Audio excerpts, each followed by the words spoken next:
of business. So to escape with my best friend, have a little meal, fabulous time, that was nice, and that's like right back to it. And I'll be working all the way to midnight Eastern this evening on Gutfeld. I hope you will tune in for that after the speeches tonight. Then, of course, back here on the radio tomorrow, same time, same place for the Guy Benson Show. We will talk to you then. Felt fine, but was like, I have to go to the gym after last night.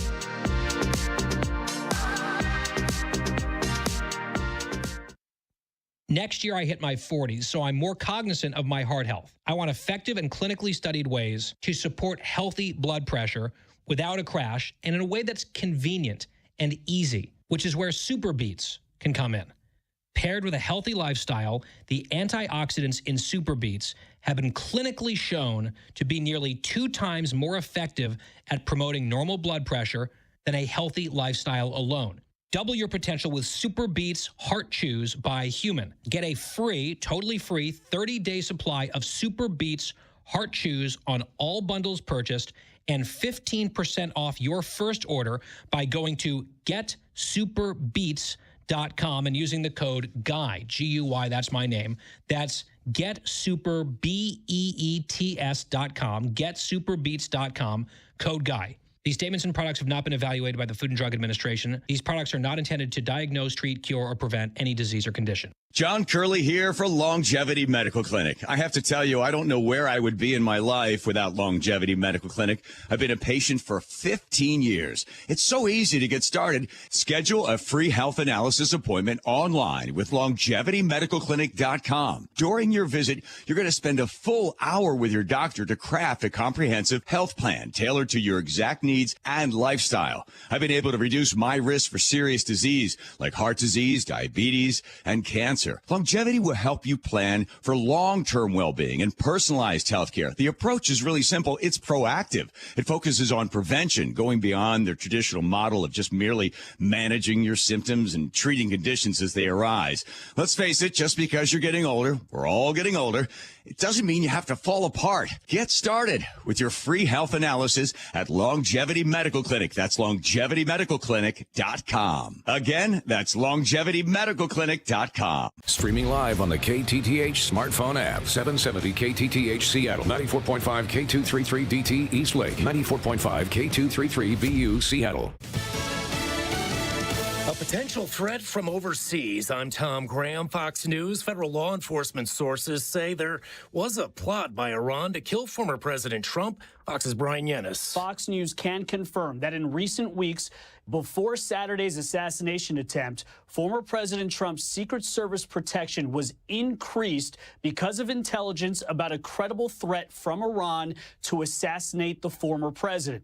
2 federal law enforcement sources tell Fox News the Department of Homeland Security received intelligence from a human source on an Iranian plot to assassinate former President Trump. It's unclear as to how far along this plot was developed. Officials believe the Iranian plot is unrelated to Saturday's assassination attempt on Donald Trump. Meantime, some lawmakers demanding answers from the director of the Secret Service, Kimberly Cheadle, following that attempt. We're going to have a hearing Monday, and we're going to ask some serious questions that she's going to have to answer, and I'm real concerned about her competence. Republican Congressman Steve Scalise, Cheadle agreed to testify before the House Oversight Committee.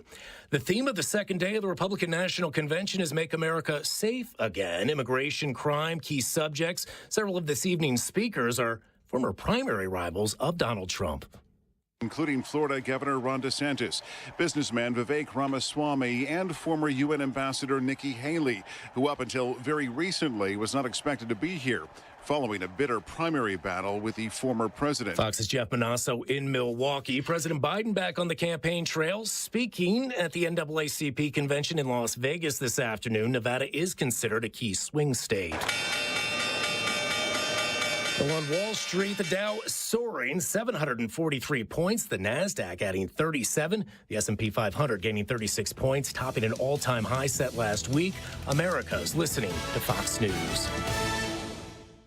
The best things in life, they come in twos. 2 scoops of ice cream, 2 tacos. And now for a limited time, get our best deal of the year. Buy any phone when you switch to Consumer Cellular and get 2 months of service free. That's right, the same fast, reliable nationwide coverage as Big Wireless, now with 2 months free. Proof the best things in life really do come in twos. Visit consumercellular.com or call 1-888-FREEDOM. Second and third month of monthly base service fee waived for new customers with the purchase of a phone and activation by July 31st, 2024. Taxes, fees, and third-party charges will apply. See website for additional details. I'm Kareem Abdul-Jabbar. I learned about atrial fibrillation the hard way. My symptoms would come and go, shortness of breath, fatigue. I kept going. Then I got so lightheaded, I couldn't. My doctor said I have AFib, so I'm about 5 times more likely to have a stroke. Other symptoms, irregular heartbeat, heart racing, chest pain can come and go, but the risk of stroke stays. If you have symptoms, tell a doctor. Visit notimetowait.com. Sponsored by Bristol-Myers Squibb and Pfizer. Coach! The yellow light! I'm walking here!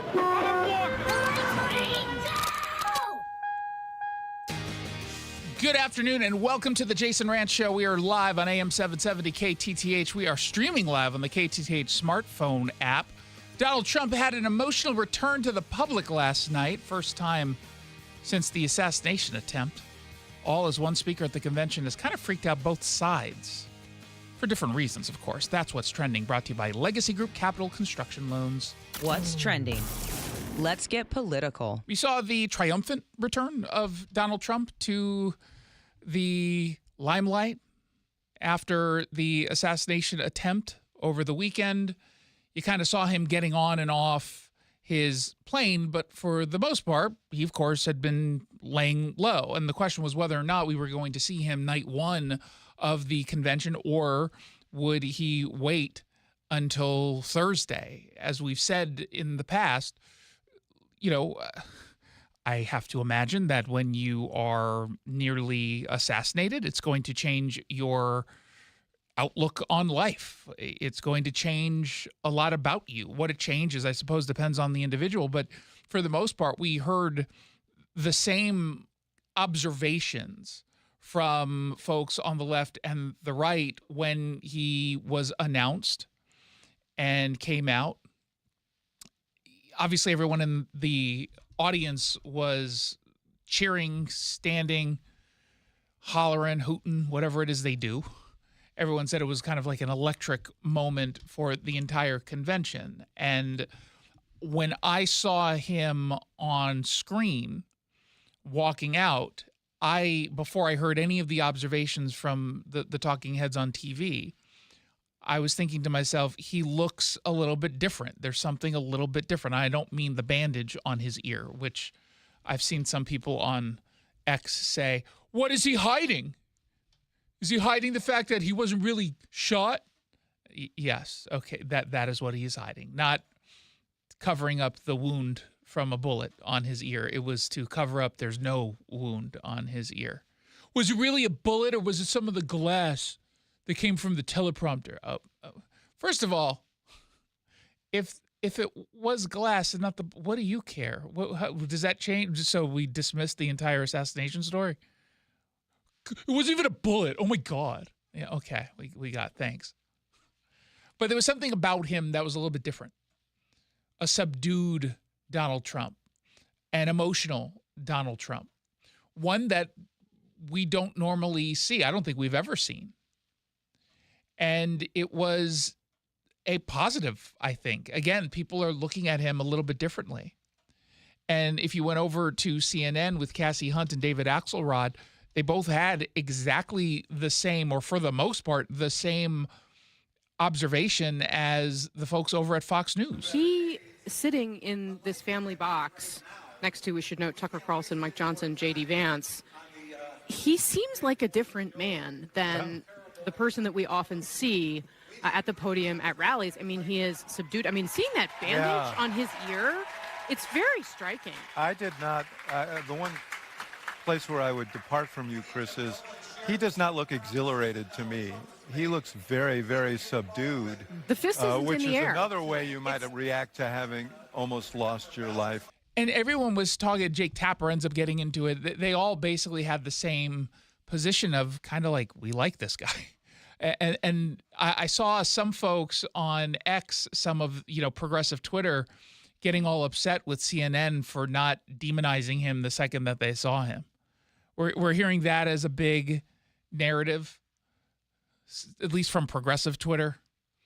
The folks saying, you can't ignore the fact that he's still the devil incarnate. He's still Hitler. You can't just because he was almost killed doesn't mean you're supposed to stop calling him out. I kind of think it does mean that. Maybe call out policies, but can you give the guy maybe a week? Right? I mean, how long does one need to, quote unquote, get over an assassination attempt? Dare I say it stays with you forever? But okay, you want a somewhat of a temporary pause at least, yeah, on the calling him a Nazi? Just a little bit? Just a little tiny bit? Now, there was some controversy yesterday, apparently. I didn't know it was controversial only because it feels like I'm old now. How old? You're only 29, though. Yeah, I've been 29, though, for like 14 years, 14 years. It's been a while. And I'm at the point where one of the big speakers yesterday, Amber Rose, I don't know who the hell she is. I know because I Googled who she is, but I had no idea who Amber Rose is. I don't even think I've ever heard the name up until hearing that she was going to be a speaker at the RNC. And then I looked at one of the internal documents that I wasn't supposed to see, and it literally describes her as Kanye's ex. That was in her like one sentence bio. It said model, rapper, Kanye's ex. Those are the three things on her little bio for people to know for the introduction. Don't know. I'm presuming Kanye's ex post, not before the Kardashian split. Maybe before. Was it before? I don't know. I have no idea. Actually, probably not. I don't know her from modeling or rapping. I find it hard to believe she's a rapper. Is she a rapper? I don't really know who she is either. Okay, so then we were kind of political dweebs, I guess. I had no clue who she was. But she ended up giving a speech that I thought was actually pretty effective, especially if you consider the fact that while we might not know who she is, like a 22-year-old probably does, and you're aging into the 30s soon. How soon? I got a little under a year left. Yeah, so you're getting to old age, young man. I can't call you a young man anymore. But there are a lot of 22-year-olds who are already saying, hey, maybe this Donald Trump character isn't so bad, because they're upset with, a lack of progress on the things they thought they were going to get under Joe Biden. So here's just a portion of Amber Rose's speech last night. She identifies as biracial, is because she tweeted today. I thought she identified just as black, but it turns out she's biracial because her father is white. And Joy Reid gave her a hard time because Joy Reid is the person who determines if you're black enough. And she calls out Amber Rose on I guess on MSNBC, but also on Twitter. And Amber Rose, I think the kids say clap back. Is that what they could say? I mean, they clap still? back. Yeah, maybe. I don't know. No, they say it. My entire family is racially diverse, and I believe the left-wing propaganda that Donald Trump was a racist. My father said, "No, he's not, Amber. What are you talking about?" And when I insisted, he said, "Prove it." So to prove my father wrong, I did my research and looked into all things Donald Trump. Yeah. People have to do their research. I watched all the rallies, and I started meeting so many of you, his red hat wearing supporters.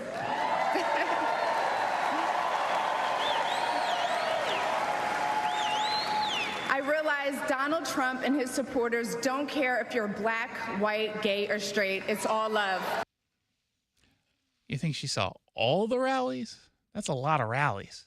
Although, in fairness, maybe it depends on when she started. There weren't as many rallies because of the trial in New York. But I obviously believe that she had one thought in her mind. It was basically told to her, this is how you're supposed to think about Donald Trump. This is how you're supposed to think about Donald Trump. And don't you dare stray from that. But like a lot of people, once they do their own research and stop listening to what other people tell them about Donald Trump or Republicans in general, all of a sudden they're all like, oh, wait a minute, you lied to me. He's not the Hitler that you told me he was. Did you know that he's got Jewish family, like a daughter and a son-in-law? He can't hate Jews at least as much as he supposedly does. I mean, we hear this stuff all the time, and it takes...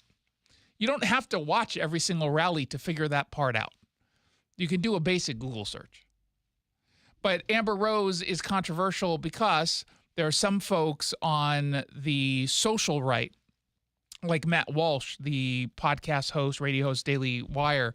He tweeted after her speech, the RNC gives a primetime speaking slot to a pro-abortion feminist and self-proclaimed slut with a face tattoo whose only claim to fame is having sex with rappers. Truly an embarrassment. Not a single voter will be mobilized by this person. Now, I went into this not knowing who she is. I was looking at some of the responses to his tweet because it started to trend in right-wing Twitter. And it wasn't as mixed as I thought it would be. There were a lot of people who were mostly standing up for Amber Rose saying, number one, you are dismissing a lot of her recent past of, coming to the right side, seeing the light, figuring out that her past positions are not something to continue to hold on to, and we should be embracing something like that. Are we going to put Amber Rose or anyone else who can be meaningful in moving some voters over, at least giving them an opportunity to do their own research? Are we going to hold them to some ideological purity test? Because if you're going to do that, you're never going to win any of these battles. I mean, if you're going to put anyone to an ideological purity test, even Donald Trump would fail that. An ideological purity test? Purity? He wouldn't, from a conservative, hardcore conservative perspective, he wouldn't pass that. And so Matt Walsh was getting called out by a lot of folks on the right. And, his point, which I think is there's some validity to pointing out that she's got an OnlyFans account. I don't think she's nude on it. I think she does like what celebrities do on OnlyFans, which is pretend that they're going to get nude. So some lonely, desperate guy gives them $40 a month, and all they get are photos that you could have just Googled and gotten for free. But the potential that she'll respond to your email or have her assistant respond in her voice is enough to cough over the $40 a month.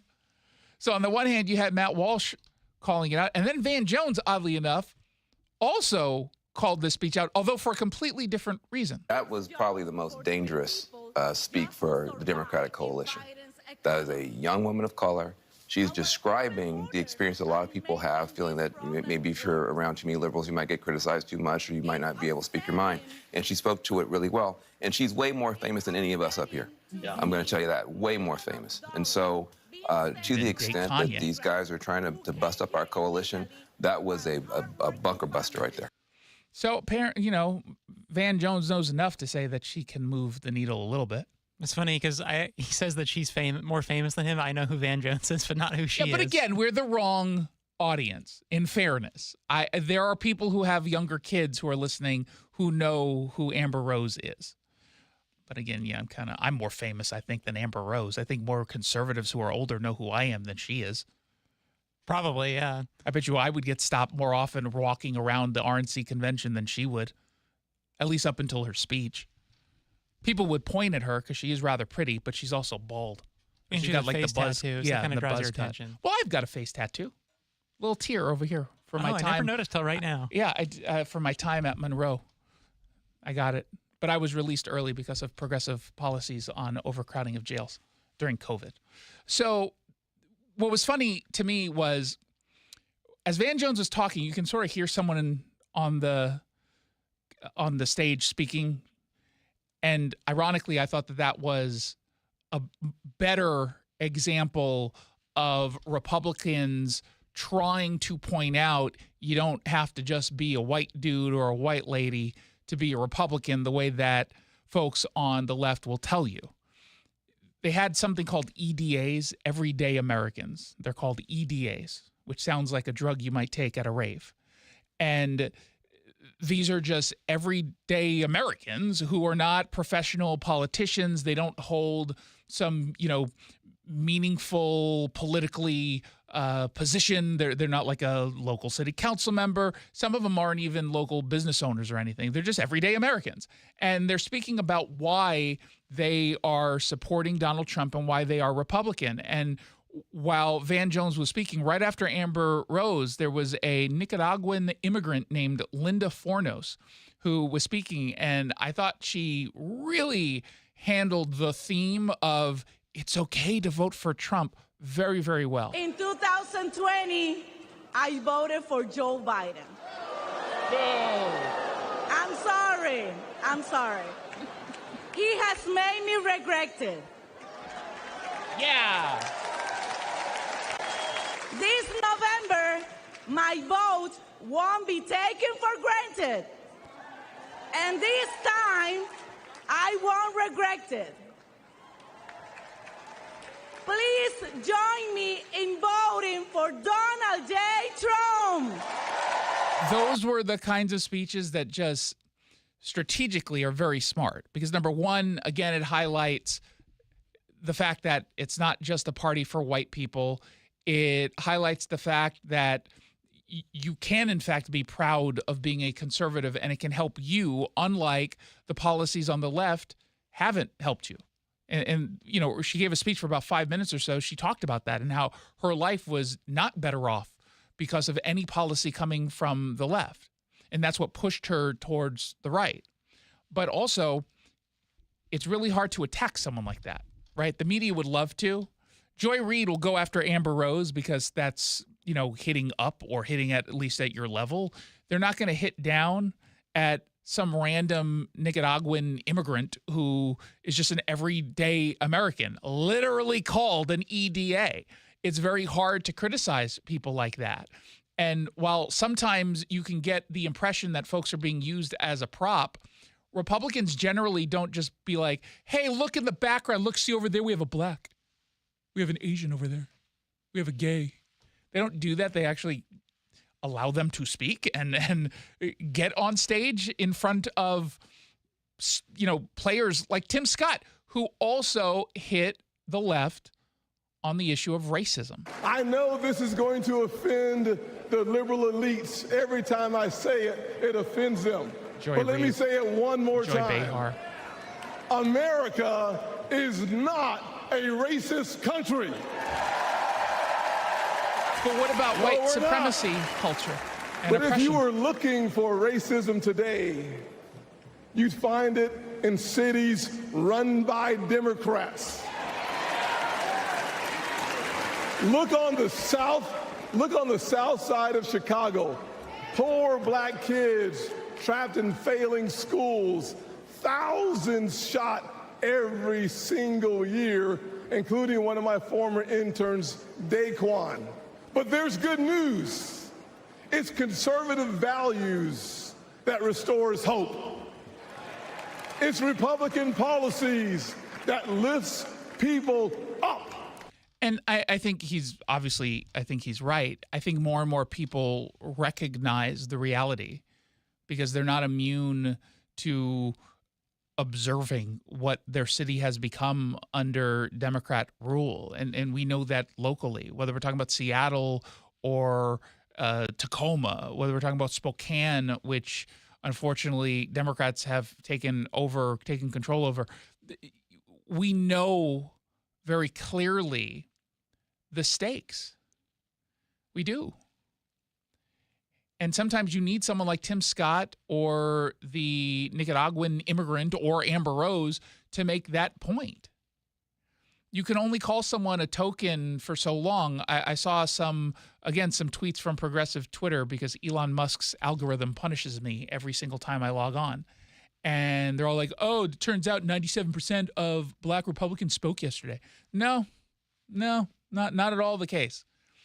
That's changing. And when you look at the data, the polling, black men in particular are leaving the Democrat Party, or at least leaving Joe Biden and going to Donald Trump. Whether or not this is just for Donald Trump or they better identify with Republican viewpoints, I don't know. and we're not going to know that for a while, right? But there's very clearly enough to really freak out folks on the left.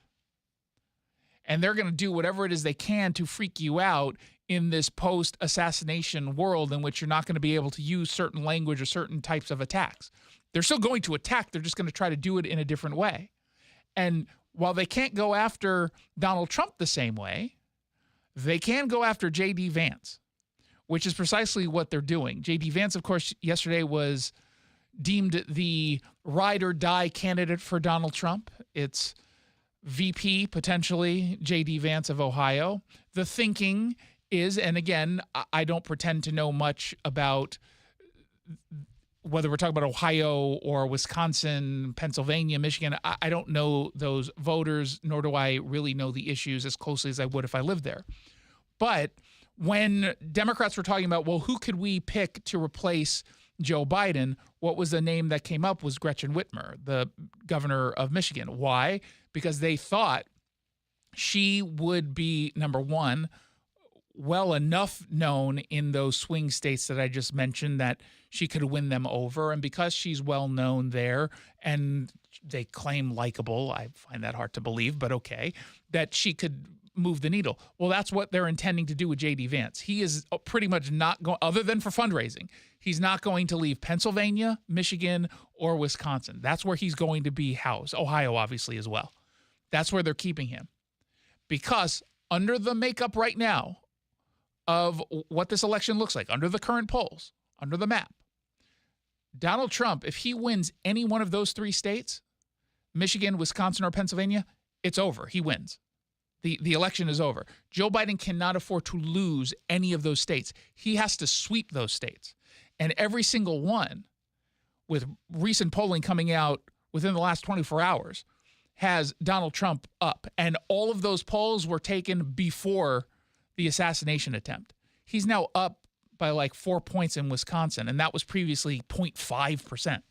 So things are trending well, and they need one of those states. And this is assuming, by the way, that Virginia doesn't become a potential pickup for Republicans. Newest poll out of Virginia has Donald Trump up by 3 points. So, again, pretty significant. But they're going to go after J.D. Vance. Chris Murphy, the senator from Connecticut, was on MSNBC. He has been fairly public in his antipathy for democracy. There is just a dominant strain in the Republican Party and some of the sort of thin intellectual veneer that covers Trumpism that J.D. Vance is a big part of, that simply believes that democracy is antiquated, that it doesn't work any longer, that we would be better. He's just making stuff up. He's just making it up. Yeah, they think democracy is antiquated. Says the guy from the party that does not believe in any kind of constitutionalism, right? They're the ones, ironically, trying to push us away from democracy in a republic. We're off if we just had one person in charge and the rest of us were stripped of our rights, and that we put men back in charge, that we created this nation in a new cloak of Christian nationalism. That's where J.D. Vance comes from. And he talks a good game, but if you really listen to him, he is being picked in part because he is going to help shape this transition away from democratic norms, this transition to a white patriarchal Christian-dominated nation, something that's very different, right, than the nation that many of us have thought we have been a part of this many years. Oof. That sounds kind of serious. White Christian patriarchal society. Do you know who his wife is? J.D. Vance's wife? Do you know who she is? I forgot her name, but Usha Chilkuri. She's Indian. I mean, she might be Christian though. And he does have 4 kids, and so maybe that's hey wife, you're just here to give me babies and cook dinner. But something tells me that's probably not the relationship. These people are insane. So that whole 1 minute clip is just absolutely insane to me. 1-800-465-8770 for your text messages. You're listening to the Jason Rantz Show. This is the story of the one. As head of maintenance at a concert hall, he knows the show must always go on. That's why he works behind the scenes, ensuring every light is working, The HVAC is humming, and his facility shines. With Granger's supplies and solutions for every challenge he faces, plus 24/7 customer support, his venue never misses a beat. Call quickgranger.com or just stop by. Granger, for the ones who get it done. Oh no, stomach issues again? Stomach issues? Who are you? Your pancreas. I could be the real reason for your diarrhea, gas, bloating, stomach pain, or loose oily stools. I thought it was my stomach. People often do, but any of these symptoms could mean having a condition called exocrine pancreatic insufficiency, or EPI. With EPI, the pancreas doesn't release enough enzymes to break down food, but EPI is manageable. Use the symptom checker on identifyepi.com and speak with your doctor. That's identifyepi.com. Sponsored by AbbVie. Hey, it's Jason Rantz here. You might be stuck in traffic. If not right now, you will be.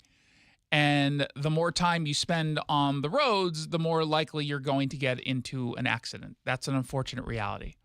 If you or a loved one gets injured in a car accident, you don't have to take on insurance companies alone. You don't have to do anything alone. Not when you have the law offices of Harold D. Carr, because he and his 48-person team will deal with insurance companies so you do not have to. Let them work to secure the best settlement possible. That way you can focus on getting your life back to normal. His website is haroldcarrattorney.com. Carr is spelled C-A-R-R. Harold Carr and his team will handle the process because they're the experts who know how to fight insurance companies. And let me tell you something, they're not going to get intimidated. Not when you have Harold D. Carr and his team on your side, because they've helped over 22,000 people with their personal injury cases since 1989. HaroldCarrattorney.com, C-A-R-R. If you've been in a car accident, call Carr. Harold Carr, C-A-R-R, HaroldCarrattorney.com. Tingling and numbness or burning pain in the feet or hands are warning signs of peripheral neuropathy. For years, Sound Pain Solutions has helped thousands using our innovative, narcotic-free approach. Now we're excited to introduce our most powerful treatment yet. I'm Dr. Mark Shelley, a chiropractic physician and functional neurologist at Sound Pain Solutions. We've discovered a new bioelectrical treatment that produces remarkable results. Studies show 85% of neuropathy sufferers report a 50% reduction in pain. Our new therapy can reduce pain and regenerate damaged nerves. It's performed by medical providers and naturopathic physicians. It's a breakthrough treatment that has changed the lives of thousands who suffer from nerve pain. At Sound Pain Solutions, all our therapies are non-surgical, FDA-cleared, and narcotic-free. Learn if you qualify for our new neuropathy treatment. Schedule a free consultation by visiting soundpainsolutions.com. soundpainsolutions.com. Summer is the time to feel and look your best, but I'm not talking about your abs or tan. Guys, I'm talking about your hair. Restore that bald spot, reverse your receding hairline, or add volume to thinning during Advanced Hair's once yearly summer savings event. Advanced Hair's simple one-day treatment begins to regrow your very own hair the very next day, and they guarantee your new hair will grow. They are the team that addressed my hair loss, and I recommend them to everyone. Take advantage of your flexible summer calendar and get the most hair for your dollar. Advanced Hair's summer sales event is on for a limited time. So get the details and schedule your free consultation today. 425-449-8185. One-day treatment, life-changing results. With Advanced Hair, your new hair is guaranteed to grow. Check out the incredible before and afters and make the call now while their summer savings event is still on. That's 425-449-8185 or advancedhair.com. This hour of the Jason Rantz Show is brought to you by General Transmission Repair. Welcome back to the Jason Rantz Show. At 6 o'clock tonight, we start our live coverage from Milwaukee with Fox News. You'll get some of the biggest names who are speaking tonight, including Nikki Haley, Ambassador Haley, Governor Haley. She made the decision to come out and speak after the assassination attempt, and this was her role in trying to get everyone to come together, be united. They obviously, between the Nikki Haley campaign or camp and the Trump camp, don't have the best relationship. And I certainly know a lot of Trump supporters don't like Nikki Haley, but this is important. And as much as some folks don't want to acknowledge this, you need Nikki Haley supporters on your side, period. You need them. And if you don't care about that, if you're not willing to do it, then you will lose an election that right now, and I hate this term, but it is, in fact, Donald Trump's to lose. And it would be him losing if he tries to alienate, or you try to alienate, any of the Nikki Haley supporters, even if you think they're quote-unquote rhinos. As much as I disagree with that, although I understand where you're coming from, keep it to yourself until November. After the win, then you can go back and call them out. But don't do that right now. It is a huge mistake. Speaking of huge mistakes, depending on your perspective, it might have been a huge mistake to pull Joe Scarborough and Mika Brzezinski and their 22 guests a day, which is just so much. My God. It's too much. They have over 20 guests a show, and they're on all at the same time. Dozens of people. It's just so many people. They were pulled yesterday from the MSNBC lineup based on concern that either Joe, Mika, or one of their 10,000 guests, although I'm assuming not Willie Geist because he's like toast with butter. It's a plain toast, not even buttered. He's just plain toast of that show. And it's not even fully toasted either. It's just lightly toasted. That's Willie. He's inoffensive. But everyone else, they were concerned, might say something that would bring controversy to the network. Now, they must know something we don't, because if that's your concern, wouldn't you pull Joy Reid? Right? I mean, of all the people to pull, you would pull Joy Reid if that was your biggest concern. But maybe because no one watches Joy Reid and like a handful of people watch Morning Joe. The truth is no one watches Morning Joe either, except for Democrats in D.C., and that's why they have the show. It's influential amongst the D.C. Democrat elites. And people like us who want to pull clips. Yeah, well, we don't. Have you ever seen an entire episode? Have you ever seen an entire clip? Oh, God, no. No, I've never. I don't even know what time it's on or when it's. I know it's in the mornings. I'm assuming it competes against Fox and Friends. It's my guess. Probably. Right? I think so, yeah. I've never actually. I don't even know what channel MSNBC is on. I've never put on MSNBC as an adult. It's on MSNBC. That's all I know. It's on MSNBC, but what channel is it? MSNBC? No, but what channel is it? MSNBC. But he and Mika, his wife, they were, I wouldn't call this passive-aggressive, nor would I call this aggressive. It's somewhere in between. Let's call it this, awkward. They addressed this in a very awkward way. Before we start this hour, Willie, I just wanted to briefly talk to our friends and viewers that watch us every day, and talk about what happened yesterday. We were told in no uncertain terms on Sunday evening that there was going to be one news feed across all NBC News channels yesterday.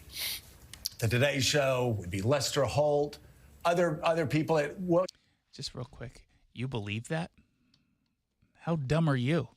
Why would they do that? Well, it is Joe Scarborough. I know, but is he that? I know he's dumb, but he's not Mika dumb.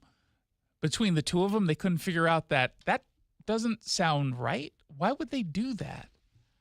Huh? Why would they do that? That doesn't really make sense. We've covered breaking news before. Maybe he's just trying to save face. No, I think they told him this. You worked with on Sunday. And that was going to be one news feed across all NBC News channels. Even CNBC? That we were going to stay as a network in breaking news mode throughout all day yesterday. That did not happen. No, it did not. We don't know why that didn't happen. Because it's a lie. Our team was not given a good answer as to why that didn't happen, but it didn't happen. Yeah, because it was a lie. They just didn't want you on. And he obviously knows about the Oliver Darcy CNN report explaining why he was pulled. So he continues. We were also told it was going to happen throughout the day. Well, then you're definitely an idiot. You think throughout the day, on the first day of the RNC convention, after a weekend of huge monumental news, that they would pull all of their bigwig names of opinion hosts for, really? That's what you think? Why? And I guess after there was such a strong blowback about I doubt that. Yesterday morning. Yeah, no, I don't think guess so. they changed their No, plans. I don't know. And so those plans changed as well. So it didn't. You know, we've talked about it off the air. We'll talk about it on the air because we talk about everything on the air. Oh, everything? We were very surprised. We were very disappointed. And if we had known that there wasn't going to be the one news feed from NBC News across all NBC News channels, Willie, we obviously would have been in yesterday morning. He went on to say later on in the show that he would, no matter what, if this were ever to happen again, another assassination attempt that goes awry, even if they told him there would be even if there would be some kind of special news coverage, we're going to be seated anyway, just in case. Just in case. We're going to call their bluff. I don't know if your key card will work that morning. Just throwing that out there. I have heard from a number of different people, some of whom tell me that this was outrageous. I can't believe they would do that. Others who said, well, it makes total sense. I'm in the it makes total sense crowd if you're telling me they had a legitimate reason to suspect he or Mika or anyone else might have, or many of them might have caused a little bit of a controversy by saying, gosh, I wish he didn't miss.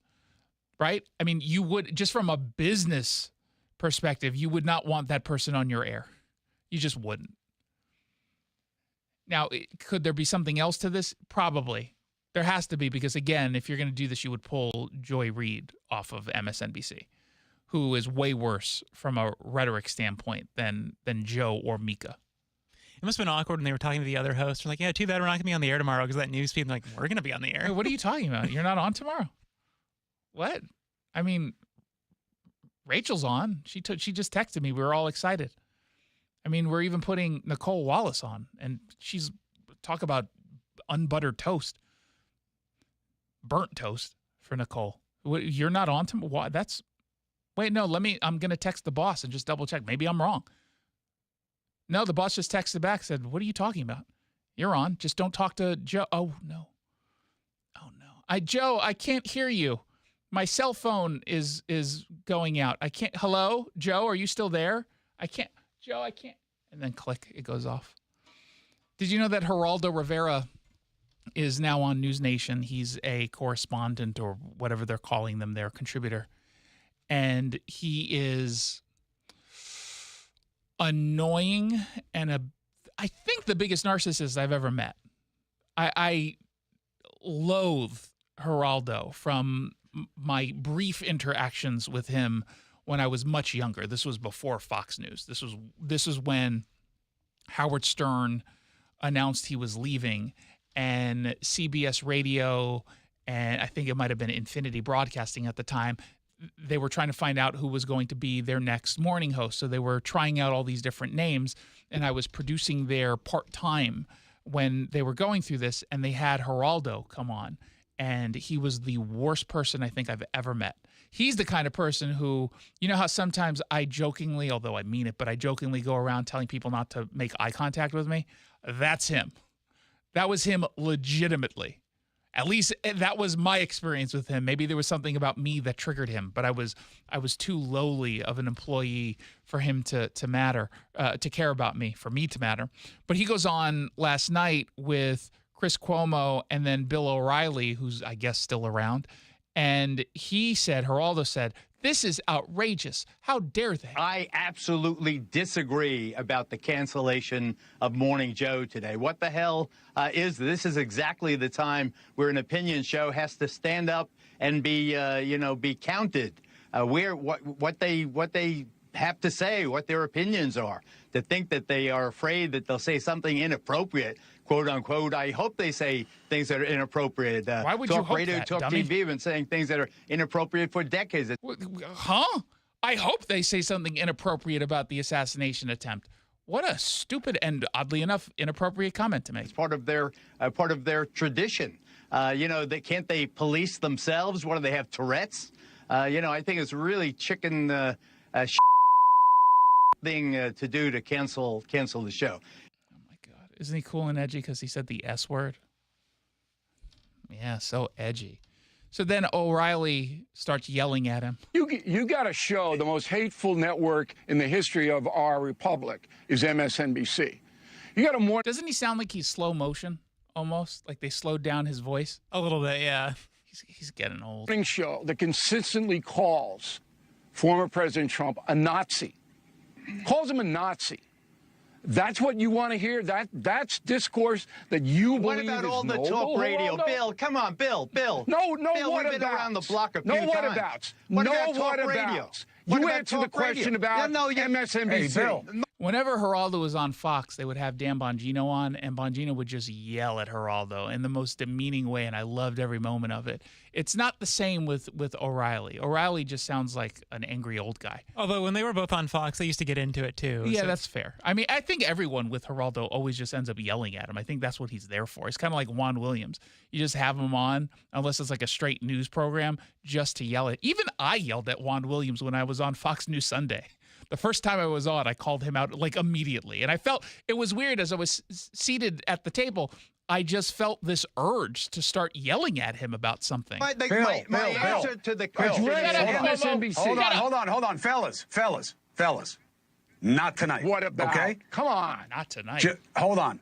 Calm down. Bill, you're better than that. No, he's not. I'm J.D. not better Vance was than just that. picked. It's always what Yes, about? What about? Deal All with right, the but Bill. issue. Both Bill. of you. Deal with the hate issue. Deal with it. I mean, he's not wrong. I just don't like him. Is that a clear? You don't like O'Reilly? Who still likes O'Reilly? I mean, I can't say. I know he does like his own thing now, but he does the O'Reilly Report or something like that. I think he's also at least he's on News Nation a lot. I don't know if he's a contributor, but he's definitely on a lot, and he's got the same shtick as before. I'm over it. They seem to have a lot of old Fox people. I feel like they have Leland Vittert too. Mm-hmm. No, they took a lot of Fox. I mean, they were trying to get me on for a while. I was on a bit, and then I said, I'll stick with Fox. But he does the whole, and I hate people who do this. Sorry, they just call you by your last name. It's just, hey Myers, get over here. Hey, okay, Myers, welcome onto the show. I appreciate what you do for me, Myers. Like, and he added an S to my last name. Wow. Yeah. Well, I wasn't going to give out your real name. Did you want me to give out your real last name? Okay, Meyer. There you go. Have you watched Veep? No. So Selena Meyer is the president, and they did a flashback scene, and then we'll take a break. And she was running for Senate at the time, and I can't remember where she was. She might have been in Pennsylvania, and she was at a campaign stop, and someone goes up to her and compliments the campaign and calls her Myers. And she goes, no S. He goes, Jewish? No. Literally my entire life. So many times. People adding the S. Well, I mean, Myers is more common than Meyer. It is, yeah. It really is. Push the button to go to a break, not to go to what else is trending, because it's not that time. It's still a button you got to push. Hey, Meyer, push the button over there. Hey, Rantz, why don't you come into the... Oh, shut up, O'Reilly. Oh, I mean, Bill. Oh, I did it. 1-800-465-8770 if you want to send me a text message. 1-800-465-8770. When you, for the next 3 or so minutes, think about the way the gubernatorial campaign here in Washington can change directions and go towards the Republican Party. I want you to, just for a moment, to know that there's some good news. I'll tell you that good news when we come back on the Jason Rantz Show. Are you looking for a construction loan to build your dream home? Are you a local builder needing a better financing option for your next spec project? Hi, I'm Scott Rireka, CEO of Legacy Group Capital in Bellevue. Stop wasting time with local banks and credit unions and their endless guidelines. We're the experts for common sense residential construction loans. We lend our own money, we make our own decisions. And if your deal makes sense, we'll get it done fast with flexible terms. For homeowners, we advise you every step of the way with things like budget and timeline, ensuring the completion of your dream home. For builders, Legacy's not only your lender, we'll source your next deal, provide permitting services, and if you're short on equity, we'll invest alongside of you. Legacy Group Capital has lent more than $1 billion, helping over 130 local builders and hundreds of homeowners. We can help you. Construction loans don't have to be hard. Borrow smart with a common sense construction loan from Legacy Group Capital. Visit LegacyG.com. LegacyG.com. Hey, it's Jason Rantz here for Eastside Weight Loss Clinic. Head on over to their website or give them a call and get a 15-minute phone consultation. No obligation, no hard sale. You just get to ask any questions on your mind. But let me try to answer some of them already. This is a program that does not lean in to any kind of gimmick, like getting a bunch of injections that are very expensive, that you have to be on forever. They're not about having you eat food that barely qualifies as food. You actually get to eat real food, healthy food. And you get to do it with a program that does not require you to go into their offices every single week, like almost every other one that I know of. This is all done virtually. They've got an app. They hold you accountable. They give you all the support you need, but they do it in a way that is more convenient. So head on over to eastsideweightlossclinic.com or give them a call at 425-403-7670, 425-403-7670, or eastsideweightlossclinic.com. Dr. Ryan Coogan, D.C. Results may vary. RV buyers save thousands at the 8th Annual Summer RV Blowout Sale, July 18th through the 21st at the Evergreen State Fairgrounds. Huge discounts on new and used models, and every purchase includes a $500 parts coupon, a free E2 hitch for travel trailers, plus a year's worth of free camping at Thousand Trails Resorts. The 8th Annual Summer RV Blowout Sale, July 18th through the 21st at the Evergreen State Fairgrounds in Monroe. Hosted by Open Road RV, free parking and admission. Hey, Jake Skorheim here, and I want to tell you about Near Me Roofing Company. I've been talking to these guys. They came out, they inspected my roof. I got to know the owner, Ari. Do yourself a favor, check them out online at nearmeroofingcompany.com. You can get an instant quote for your roof in as little as 60 seconds. Think about that, just 60 seconds. And when you talk to my friends over at Near Me Roofing Company, you're going to find that their mission is simple yet profound, to bring you not just roofs, but a sense of security and comfort. Whether it's a repair demanding immediate attention or a complete replacement, the team at Near Me Roofing Company is committed to delivering excellence. If customer satisfaction matters to you, just check out all their 5-star reviews. If you want a lifetime warranty, they've got it. Right now, they've got a great summer special going on. Mention that Jake sent you, and you can get 0 down, 0% interest, and no payments for 1 full year on approved credit. Restrictions may apply. For more details, go to nearmeroofingcompany.com. That's nearmeroofingcompany.com. Near Me Roofing Company. It's near you and it's near me. NearMeRoofingCompany.com.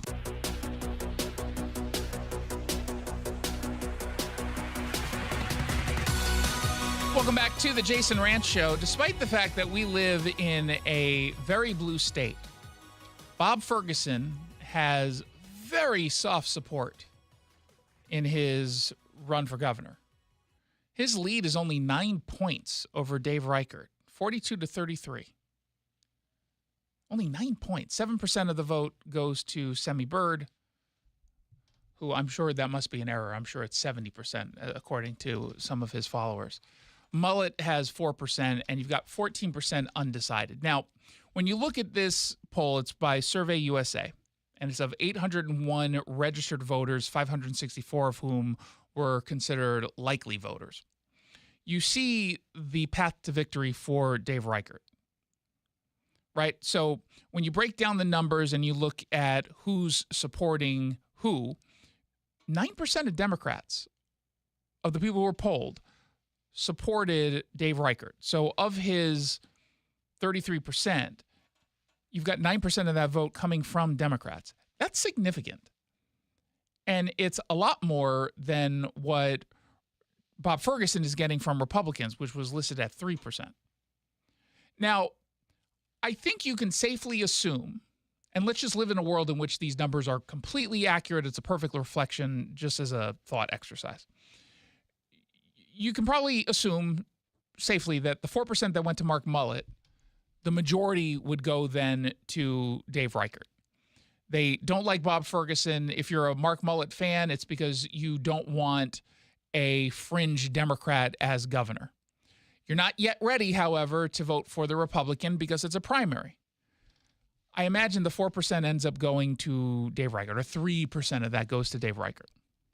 Then you would hope, that the majority of the Byrd supporters at 7 or 70%, again, it could be an error because he's obviously going to win, but let's pretend he's not, and he only has 7% of the vote, which is pretty consistent with all the other polls that have come out. You have to assume that 6% of the 7% end up going to specifically Dave Reichert, and then you got that other percentage point, the cultists, who either vote for Bob Ferguson, don't vote, or do a write-in campaign. And my only issue that I can, or the only issue that I can see getting in the way of Reichert's path to victory, even though I think it's still very tough for Dave Reichert or any Republican in Washington state.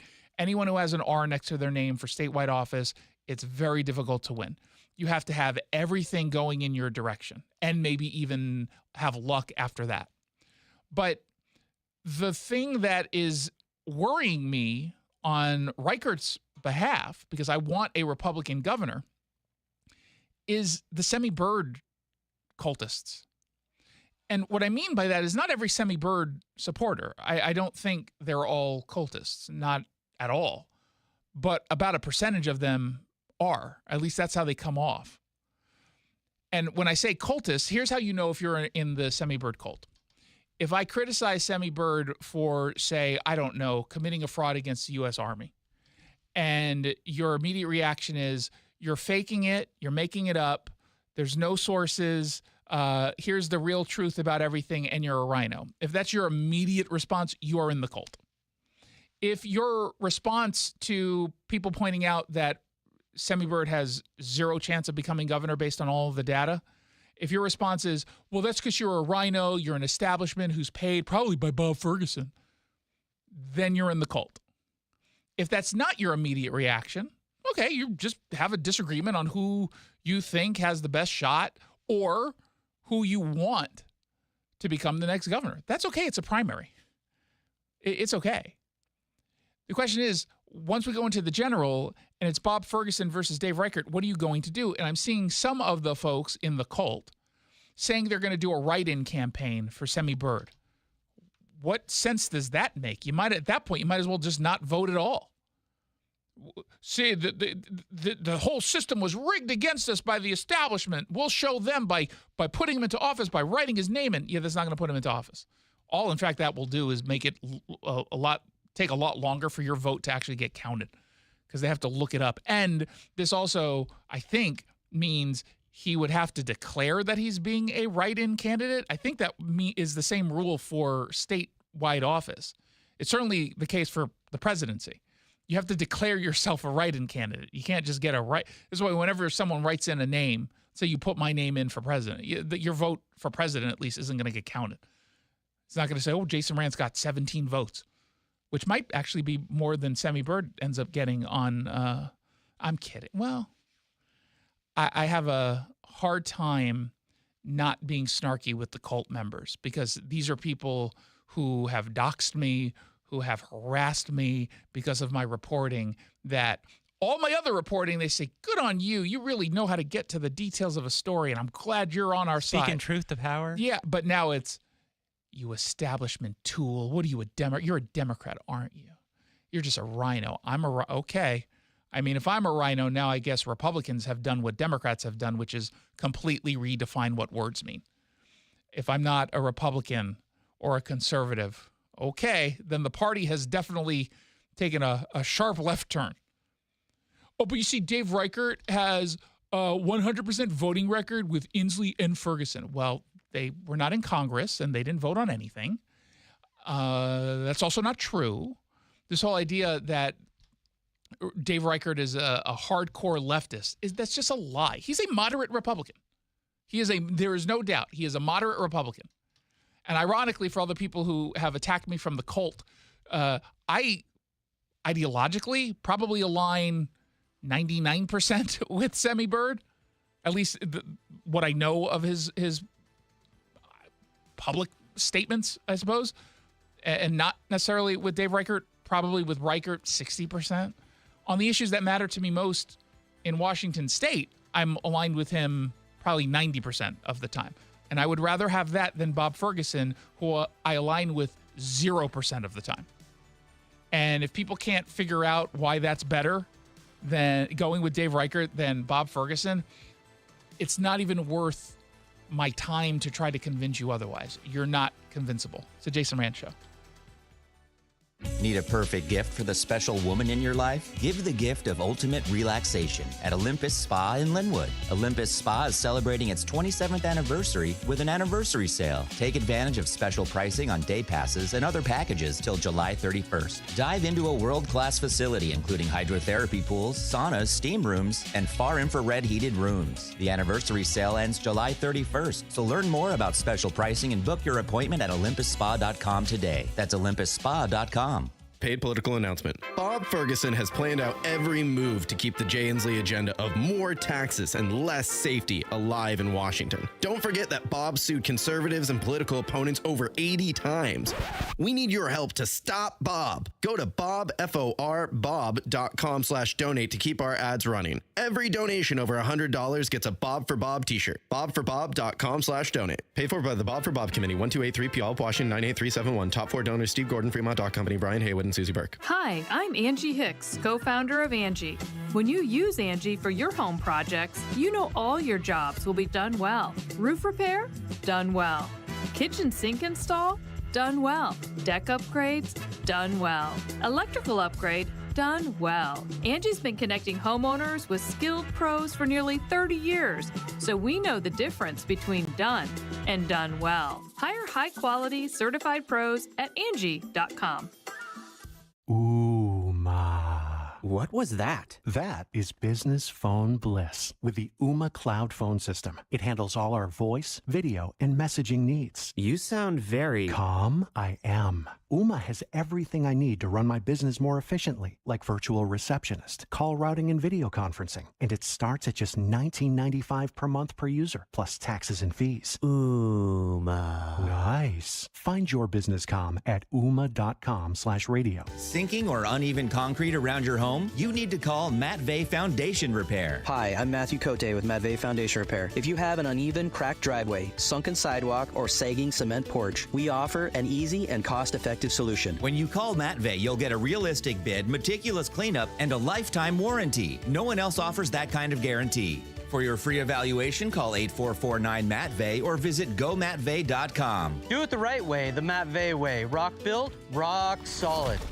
Bonneville, Seattle, and AM 770 KTTH are looking for organizations that regularly distribute information about employment opportunities to job applicants or have job applicants to refer. If your organization would like to receive notifications of job vacancies, please notify Human Resources at 1820 Eastlake Avenue East, Seattle, Washington 98102, or email us at seattlealljobs@bonneville.com or call 206-726-6902. Bonneville is an equal opportunity employer. 770 KTTH Seattle, 94.5 K233 DT East Lake, 94.5 K233 BU Seattle.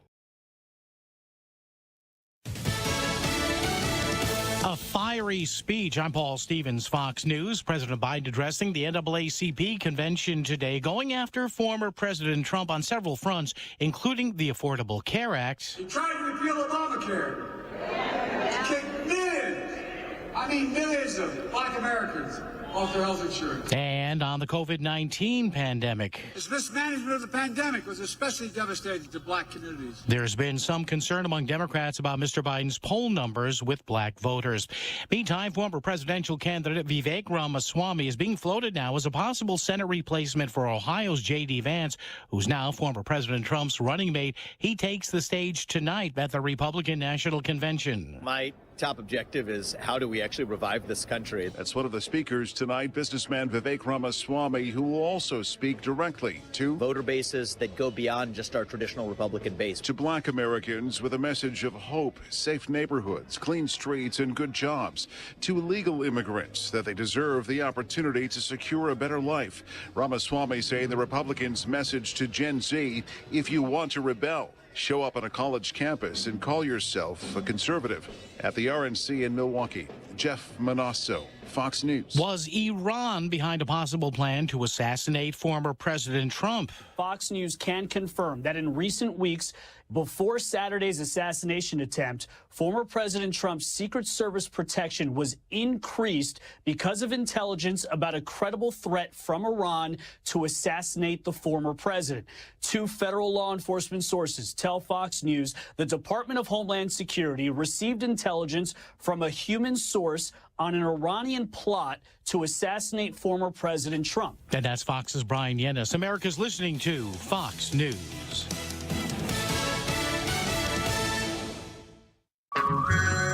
Hey everyone, it's Ted from Consumer Cellular, the guy in the orange sweater, and this is your wake-up call. If you're paying too much for wireless service, you don't have to keep having that nightmare. Consumer Cellular has the same fast, reliable coverage as the leading carriers for up to half the cost. So why keep spending more than you have to? Seriously, wake up and call 1-888-FREEDOM or visit consumercellular.com. Savings based on cost of Consumer Cellular single line 1, 5, and 10 gig data plans with unlimited talk and text compared to lowest cost single line postpaid unlimited talk, text, and data plans offered by T-Mobile and Verizon January 2024. I'm Kareem Abdul-Jabbar.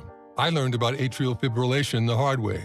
My symptoms would come and go: shortness of breath, fatigue. I kept going. Then I got so lightheaded, I couldn't. My doctor said I have AFib, so I'm about 5 times more likely to have a stroke.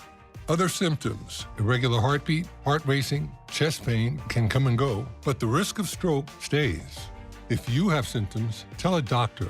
Visit notimetowait.com. Sponsored by Bristol-Myers Squibb and Pfizer. Coach! The yellow light! I'm walking here! I'm walking!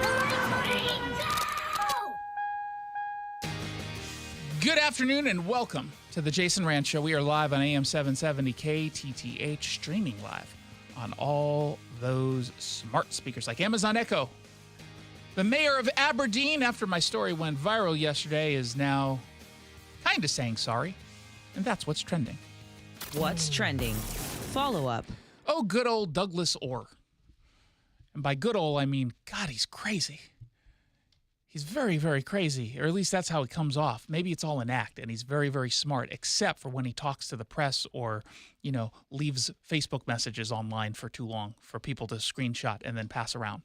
Because over the weekend, as a result of the assassination attempt against Donald Trump, most people kind of, regardless of their political ideological beliefs, stepped back and said, okay, maybe things have gone a little bit too far. This is insane. I may not like the guy, but geez, we can't be okay with something like this. Other people were all like, oh, it's fake. It didn't happen. At least not the way that we think. And so he posted on his Facebook, and by the way, when I say that this thing was chock full of spelling errors, I am still underselling how bad it is. I didn't actually see the post till today. I was appalled. It is. He spelled politics, P-O-L-A-T-I-C-S. Okay? I think he spelled dying, D-I-E-I-N-G too. Oh, yeah, D-I-E-I-N-G. He misspelled a lot, or he misused it. Right, it was all one word, yeah. There was one that didn't have a period where it should have. It was a big mess. But he says, ears bleed a lot. I hope they checked to make sure it wasn't just a self-inflicted scratch. The shooter is dead, so we will never know if it was staged. Oh, okay. So I talked to him. We aired it yesterday. Here's what he said. Through my life growing up, I've watched world wrestling, and half the world thinks that they're really wrestlers, and sure, they're athletic and all that, but they get paid money for cutting themselves on the forehead or the ear or the top of the head, the areas that bleed a lot and with very little damage. And when I saw the shooting, not the first when I saw it, but later on, I saw him take his hand up to his ear, and then I saw him pull his hand down, and it's just the whole way he did it just made it seem like it wasn't exactly real. And when I was last shot in the ear, the way that I reacted and touched my ear, way different than what Donald Trump did. And I know when things are staged because I watched Hulk Hogan for years, okay? And he was the master at deception, and he taught me. I mean, I even watched when Andre the Giant was there and they took each other on. Okay? I go so far back that I remember the model, whatever that guy's name. Remember that character? No, I don't. Rick something? Ric Flair? No, not Ric Flair. Although I remember the Ultimate Warrior. I was there for the Bushwhackers. Oh my. So I know what's staged and what isn't. So that story went viral. When I looked at our metrics for how many people were in my story yesterday morning, I was like, what in God's name happened? How did this go viral that quickly? It's only been up for like a couple hours. Why is there like 5,000 people in the story this very moment? It's 6:05 a.m. So Daily Mail picked it up. And by picked it up, I mean they rewrote my article and barely gave me a mention, but they did include a link.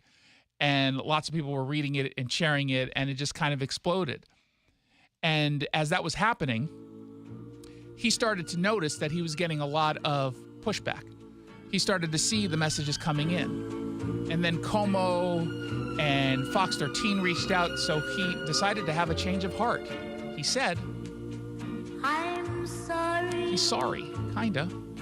So sorry that I was such a fool. Yeah, he was such a fool. Now, when I say he's sorry, he says he's sorry, sorta, kinda, maybe, not really, but maybe, I don't know. Let's first listen to the interview he did with Jeremy Harris over at Como TV. Wait, no, now let's do it. I really think I'm trying to do what's best for our community, and I won't be posting things like that again. It's like, you won't post things like that ever again. Why'd you post it to begin with? Don't you think it's a little odd that you decided to put it at that exact moment online? Unfortunately, I can't take it away and have it never show up again. Do you disavow what you said in the post? And well, that's not for me to say. You're the only person who could say whether or not you disavow something. You're quite literally the only person who could potentially disavow one's own statement. I cannot disavow a statement you made, but you can. It's not for me to say. Well, it's not for me. Even though I said it. Like, who is it to say? Who should say it then? Who is it up to disavow your statement? Please, or do you not know? Here's the truth. Remember, I don't think he's very bright. I don't think he knows what disavow means. I don't think he knows what that means. I hadn't thought of that, but I think you're right. It's possible. I just suggested that somebody look into it. But you can see why. If you have somebody here, people who say that's an egregious error in judgment to float sort of a conspiracy theory very early on when you're the mayor. Yeah, I'm not saying that whether I think it's true or not, that doesn't really matter. The idea is that I shouldn't have said it, so. No, not really, because here, I'll give you an example, and I'll be egregious. I hate black people, but I didn't say it. But I don't want to support someone who hates black people. But Jason, I don't say it out loud. But you think it, right? Well, yeah, but I don't talk about it. So? That makes you a racist. Yeah, but I'm not saying it out loud. But you're not understanding this, are you? Yeah. See, character matters, and some people don't necessarily want to support someone who, I think the technical term is crazy. I think the kids still say cray cray, right? They're all like, that's cray cray. No, I don't know if they say that anymore, but. Okay, well, they say something new. It's a bit passé. Okay, they don't say passé. I know that. Does it not matter? I mean, I suppose it is certainly true that we wouldn't know you hold crazy views if you didn't put them out there. But if I found out you held crazy viewpoints, even if you didn't utter them, but I somehow found out, I wouldn't feel comfortable supporting someone like you. So it does kind of matter. So there's a council member by the name of Riley Carter who was very upset with the mayor. They're hurt by this, enraged by this, just disgusted by these actions. You're representing the city of Aberdeen, and then you're gonna put out something like that when someone was trying to take away someone's life? You gotta understand that when you're in that position, people are watching. I mean, it is Aberdeen. I don't know if, you can really hurt the city all that much. And I mean that with all due respect. But the second I even brought up Aberdeen, a bunch of people said, oh, where all the homeless drug addicts are all the time, everywhere.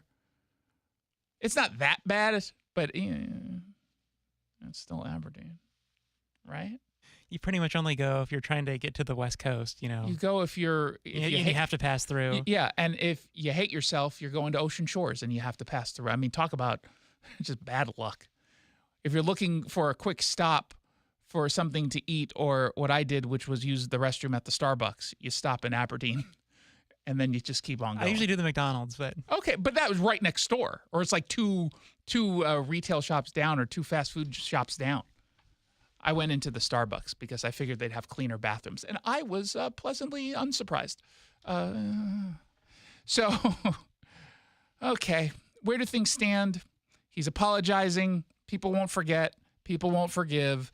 And for a guy who won his campaign, his election by 4 votes, I imagine this is going to come back to hurt him. And the thing is, people like this have a tendency to repeat themselves over and over and over again. And I guarantee you that this guy is going to do something else probably this week. I don't even think he'll make it to Sunday. I really don't. I think something will happen. And he's going to, because again, people who write things like that are compelled to. When you have a controversial position, whether it's conspiratorial or not, just a controversial position, and especially if you're in a position of import in some way, shape, or form, if you're a public person, and I know this as someone who's in the public sphere, I feel compelled to write the things I write and tweet the things I tweet. I can't hold it back. Now, I don't think, conspiratorial positions, but we treat it the exact same way. I treat my views the same way he treats his. His just happen to be crazy. Mine might be controversial. They might be hot takes. But I would treat that thought the same. I would have to say something. And I don't think I would be able to go more than maybe a day and a half after pretending to be sorry about something. And the question is, are you sorry that you did it, or are you sorry that people found out you did it and this is the reaction you got and you don't like the reaction? And obviously I can't answer that question. But I mean, if he can't disavow his own statement, he probably can't answer that question either. Well, it's not for him to say. It's not for me to say whether or not I'm truly sorry about this or I'm just sorry about getting caught. I mean, who am I to comment? You're the guy who said the comment to begin with. Let's find out what else is trending. What's trending? Crime. There's some activists that are mad that because of overcrowding at our juvenile detention centers, that dangerous teenage inmates are being moved to adult prisons where they belong, but only ended up in juvenile detention because of the very activists who are currently mad. You see what I'm saying? The current activists, prior to being upset that we're moving some of the folks in the overcrowded juvenile detention centers to adult jail, they're the ones who have been pushing to keep these kids who are dangerous out of adult jails to begin with. So I guess I'm not necessarily shocked that they are upset. Como says that they're angry a week after the Department of Children, Youth, and Families, DCYF, stopped intakes at the Echo Glen and Green Hill facilities because they had a rising juvenile population. Admissions, for example, at Green Hill in Chehalis has been growing faster than they can keep up, Como says, rising 60% since last year and filling up these facilities faster than expected. Well, that's what faster than they can keep up means. You didn't have to add that last part in the sentence. So they're saying, look, we got too many people here. We don't have enough staff, certainly, to handle this. And we've heard that complaint at Echo Glen. We have to move them somewhere. And so they ended up moving them to adult prisons. Amijah Smith, with a group called Colorful Communities, which is part of the restorative justice world. You know how sometimes I jokingly say, I usually make this joke on television with Harris Faulkner, and I don't think she finds it funny anymore, but I still like it. I say, for some kids, judges will put them in art therapy because if they're finger painting, they won't be able to use their hands on a gun. Art therapy instead of jail. That's what they do.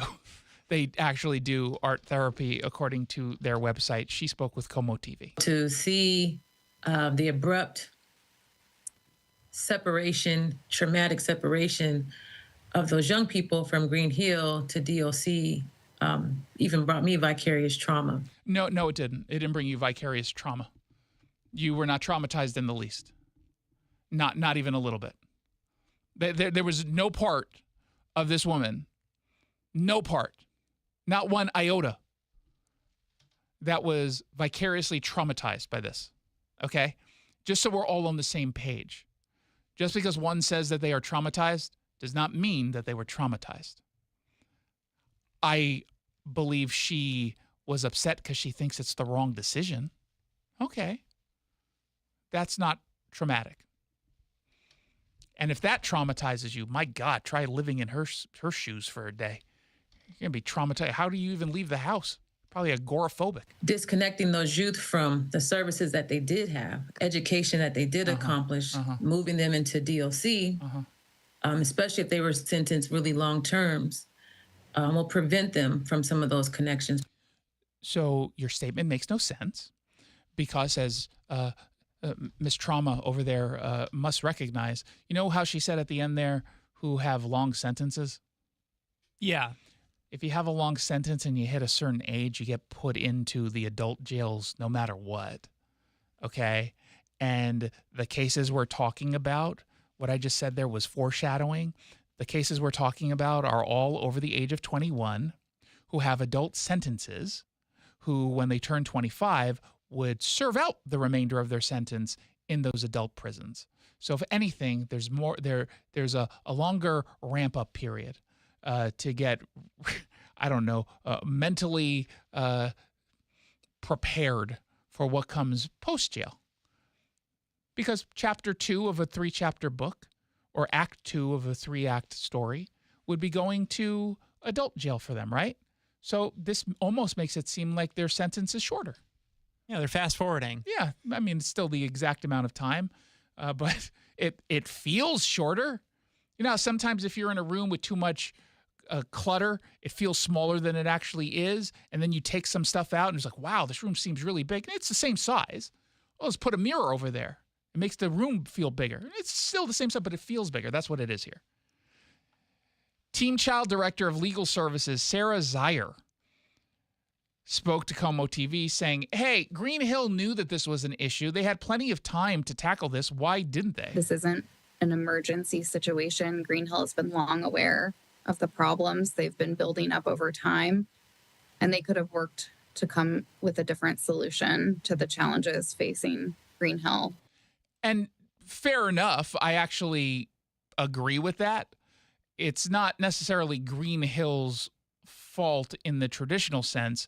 The reason why it is the way it is you do not have a governor in Jay Inslee that takes this seriously. Green Hill has been having problems for a very long time, not just this. They had scandal after scandal after scandal. Local PD was saying, hey, can we do an investigation here? Because it's not going the way it's supposed to. You've got a bunch of staff members who might be acting criminally themselves along with these kids. We need to do something. And the state said, not all that interested. Because truly, these are folks who don't want to put young people in jail. And we got to the point with these young people because the state doesn't take young people and their crimes seriously. They think that putting them in the criminal justice system will inevitably end any kind of future, which can be true for sure. But I'd rather us, do the work before they get in trouble so that they don't end up going to jail rather than ignoring everything that eventually finally puts them in jail. Because we've got a problem. And there's a story out of Bellevue where police are trying to identify juvenile suspects that may have intentionally hit a 13-year-old who was riding their bike. They were in this car, the young suspects. And we don't know exactly their age. They just looked like they were young.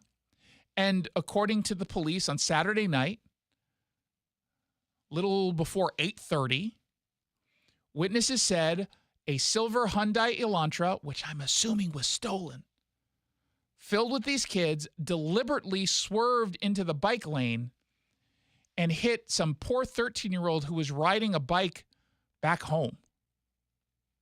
They also, on top of that, threw a black Puma shoe at the 13-year-old and screamed at the bicyclist before hitting them. Now, thankfully, the kids are going to be okay. They were taken to the hospital, not life-threatening. Can't say the same for the bike, which was completely dismantled. Police say the driver was described as a young female with short black hair. They say there were other suspects in the car, according to Cairo 7, but witnesses were unable to describe them to police. They're still looking for these people, these kids. Now, the driver, dare I say, no matter how old this driver turns out to be, should go to jail. And I know that's a little crazy of me to say. I might be willing to do restorative justice programs for the other juveniles in the car with the driver because they weren't driving, and for all I know, they're just going down the wrong path and they felt really uncomfortable about what allegedly happened. Okay, we can save those people. The driver, I'm totally okay with putting in juvenile detention for at least a little bit. Just maybe even a couple months to get them on the right path, because sometimes you need to scare people, and dare I say, someone like that you might need to scare. Just maybe. And by the way, whose shoe did you throw? And why just one? What, you got rid of one of your shoes? Why would you do that? Stupid. That doesn't make any sense. Unless they stole the shoe from someone and they just want to get rid of it. Right? Why are you throwing one shoe? I get throwing both shoes, I guess. You still realize you're the one without shoes, though, right? The joke's on you. Yeah. Oh, well, don't worry. I'm just going to steal another pair. They were stolen anyway. Why would you steal Pumas? Of all the shoes you can steal, Pumas. They're not even good on the resale market. What are you doing over there? Maybe they found that out, and that's why they threw the shoe. Oh, this poor kid. Let's find out what else is trending. What's trending? Who cares? I don't understand why this is a story. I don't understand. And I'm going to tell you the title of this King 5 story. This iconic, long-lasting restaurant closes its doors in Seattle July 15th, so yesterday. Iconic, long-lasting restaurant. Now, I was thinking before I read the story, what could it be? What has been here? A restaurant that's iconic? That's been around forever? I'm like, well, is it Canless? No, they just painted itself pink to be called Kenless. I know. So it's not them. It was like a restaurant. And I was like, okay, maybe I just don't know the restaurant scene anymore, but I hope it's not one of the places I've been to and liked. The story says it's the Taco Time location in the Wallingford neighborhood of Seattle. That's the iconic, long-lasting restaurant? Really? That's what you're writing about? Allison Sundell? That's your story? It's this little Mexican place around the corner. It's not even a mom and pop like Mexican food restaurant. It's not even a restaurant. No one calls that a restaurant. It's a fast food joint. Are they technically restaurants? Sure. Does anyone? Hey, where do you want to go to? What restaurant should we go to dinner? Oh, McDonald's. I said restaurant. Oh, well, it's a restaurant. No, if you don't have a waiter, I'm not counting it as a restaurant. How about that? Now, they're closing because post-COVID, no one went in. And I'm in that general area usually once every other week or so. I've never, ever, ever, ever, ever even knew it was still open. I always thought it was closed because there was no one ever in there. And if you're going to, in that area, if you're going someplace for food and you want fast food, you don't go to Taco Time. You go to the Ezel's or Dick's Drive-In, which is all within like a 3, maybe 5-second walk of the Taco Time. And they're always filled. Why is it that this Taco Time is that? I think because it doesn't look like it's open. The close sign was up. Oh, God. Otherwise, it's a wonderful restaurant, and I'm sad to see it go. And it's a horrible thing for the entire community and Seattle writ large. In fact, if you're in Tacoma, I think you should feel the pain here. I do like taco time, though. It's fine. It's fine. And just call them tater tots, though. Right? Mexa fries or whatever they're doing. I'm surprised that name hasn't been canceled yet. I feel like it was canceled. I think I did a story about it getting canceled once. I can't remember. I vaguely remember doing a story about Mexa fries. I don't remember what it was. But if you Google my name plus Mexa fries, I'm sure it comes up. 1-800-465-8770. If you want to send me a text, this hour is brought to you by the Northwest Safe Company. When we come back, we're going to dive into the big local.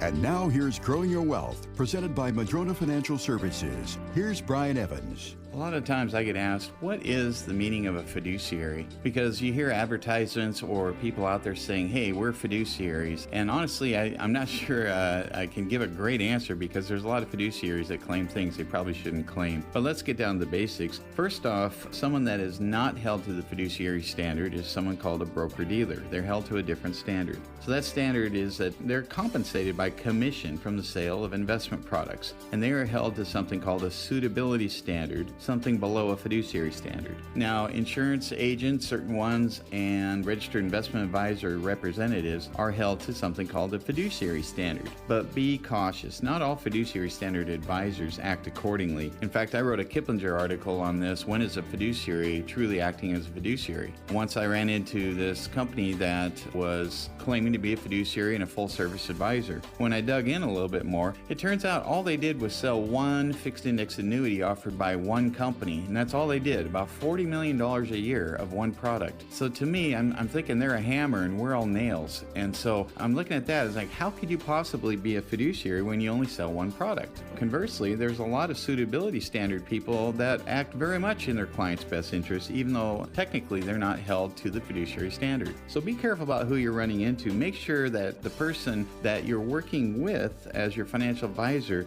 truly acts as if they're held to that fiduciary standard, even if they say they are or they are not. Even the mightiest of trees can be blown over if they don't have strong enough roots. The same is true with your investment plan. Can your plan withstand a financial storm? Go to MadronaFinancial.com and click on the Get Started button to request your Rooted Wealth Analysis. You can also click on the chat button and ask us anything. We have a searchable library with answers to your questions. Visit MadronaFinancial.com.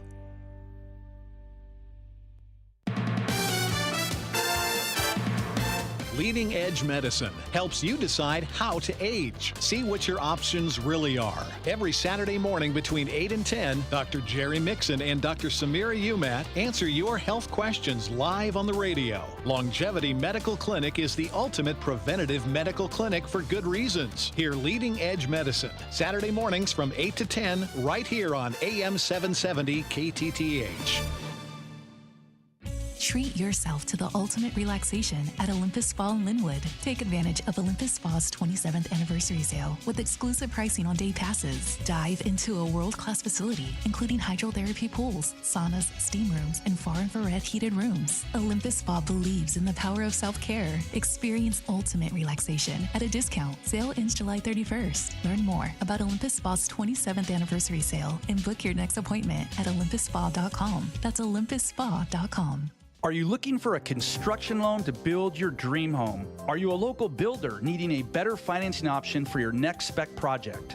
Hi, I'm Scott Rireka, CEO of Legacy Group Capital in Bellevue. Stop wasting time with local banks and credit unions and their endless guidelines. We're the experts for common sense residential construction loans. We lend our own money, we make our own decisions. And if your deal makes sense, we'll get it done fast with flexible terms. For homeowners, we advise you every step of the way with things like budget and timeline, ensuring the completion of your dream home. For builders, Legacy's not only your lender, we'll source your next deal, provide permitting services, and if you're short on equity, we'll invest alongside of you. Legacy Group Capital has lent more than $1 billion, helping over 130 local builders and hundreds of homeowners. We can help you. Construction loans don't have to be hard. Borrow smart with a common sense construction loan from Legacy Group Capital. Visit LegacyG.com. LegacyG.com. Bonneville International radio station contests are open to participants 18 years of age or older that are residents of Washington State unless otherwise specified. Employees or agents of the station, Bonneville International Corporation, other area radio stations, or any entity associated with the contests are not eligible to win unless the station otherwise specifies at its own discretion. Persons who have won in the last 60 days from a station contest or event may not be eligible. Full general contest rules are available on ktth.com or in person at the station during regular business hours. Sammamish, Kent, Olympia, Everett. This is the Big Local on the Jason Rantz Show. Centralia, Lakewood. Stories about you, not about Seattle. Look at that, 4:30 on a weekday afternoon. That means it's time for the Big Local, brought to you by Alpine Specialty Services. They're online at alpineclean.com. This is the part of the show where we completely ignore stories coming out of Seattle and instead focus all of our attention on the communities you live in and care about most. We can't just pick on Aberdeen Mayor Douglas Orr. We also have to call out Mukilteo Council President Lewis Harris because, according to one of his Facebook posts, he's blaming Donald Trump's rhetoric for the assassination attempt that killed one of his supporters. He said that he extends his thoughts and prayers to the bystanders, but definitely not to Donald Trump. Now, he posted this on his personal Facebook page. I don't know if that matters in any, meaningful sense. That he posted this to begin with is the problem. And it came after the assassination attempt. He said, "I stand with President Biden in condemning this level of political violence in our nation. While Trump is a toxic person, there is no justification to kill him like what was attempted today." Now, had he stopped there, this would not be a story. But then he continued, "What's worse is his rhetoric caused one of his supporters to be killed." Really? Okay. Is that the equivalent of, look at what she was wearing? Because that's what it kind of sounds like to me. "I have no sympathy for the man and won't give him an inch of compassion. His supporters deserve better."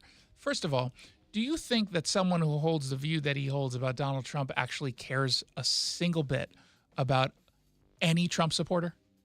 No. Not even a little bit. I think he would agree with the Hillary Clinton deplorable Yeah, line. so please spare me the, they deserve better. You don't think that. I don't think you think, so why not just be honest about it? That's a pretty disgusting comment, especially considering, and I'm glad you brought up the deplorables comment. Why is it that the people who truly are deplorable are the ones who call everybody else deplorable, right? I mean, the people on the side of Mukilteo Council President Lewis Harris, that's a deplorable statement. That's despicable and disgusting, and other words that start with D that mean the same thing. I don't have a thesaurus open in front of me. Now, I was looking at some of the people who responded, and one caught my attention. A former council member by the name of Riaz Khan, a Republican. He simply responded by asking us to, quote, "pray for our former president, Donald J. Trump, and for our country." That seems like an appropriate response. And the adult response, because I imagine many people would have wanted to just comment saying, "Wait, what did you just say? You despicable," and then fill in the blank. It just becomes a Mad Libs of insulting this guy appropriately, I think. So I reached out to him, Council President Harris.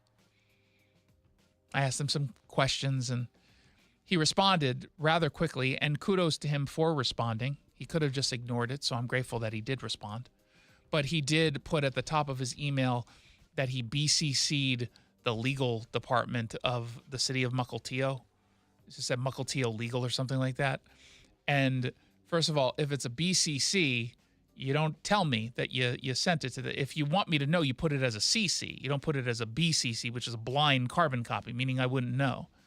But my guess was the reason he did that was to make it so that I feel scared about doing my story, that I'm going to get sued.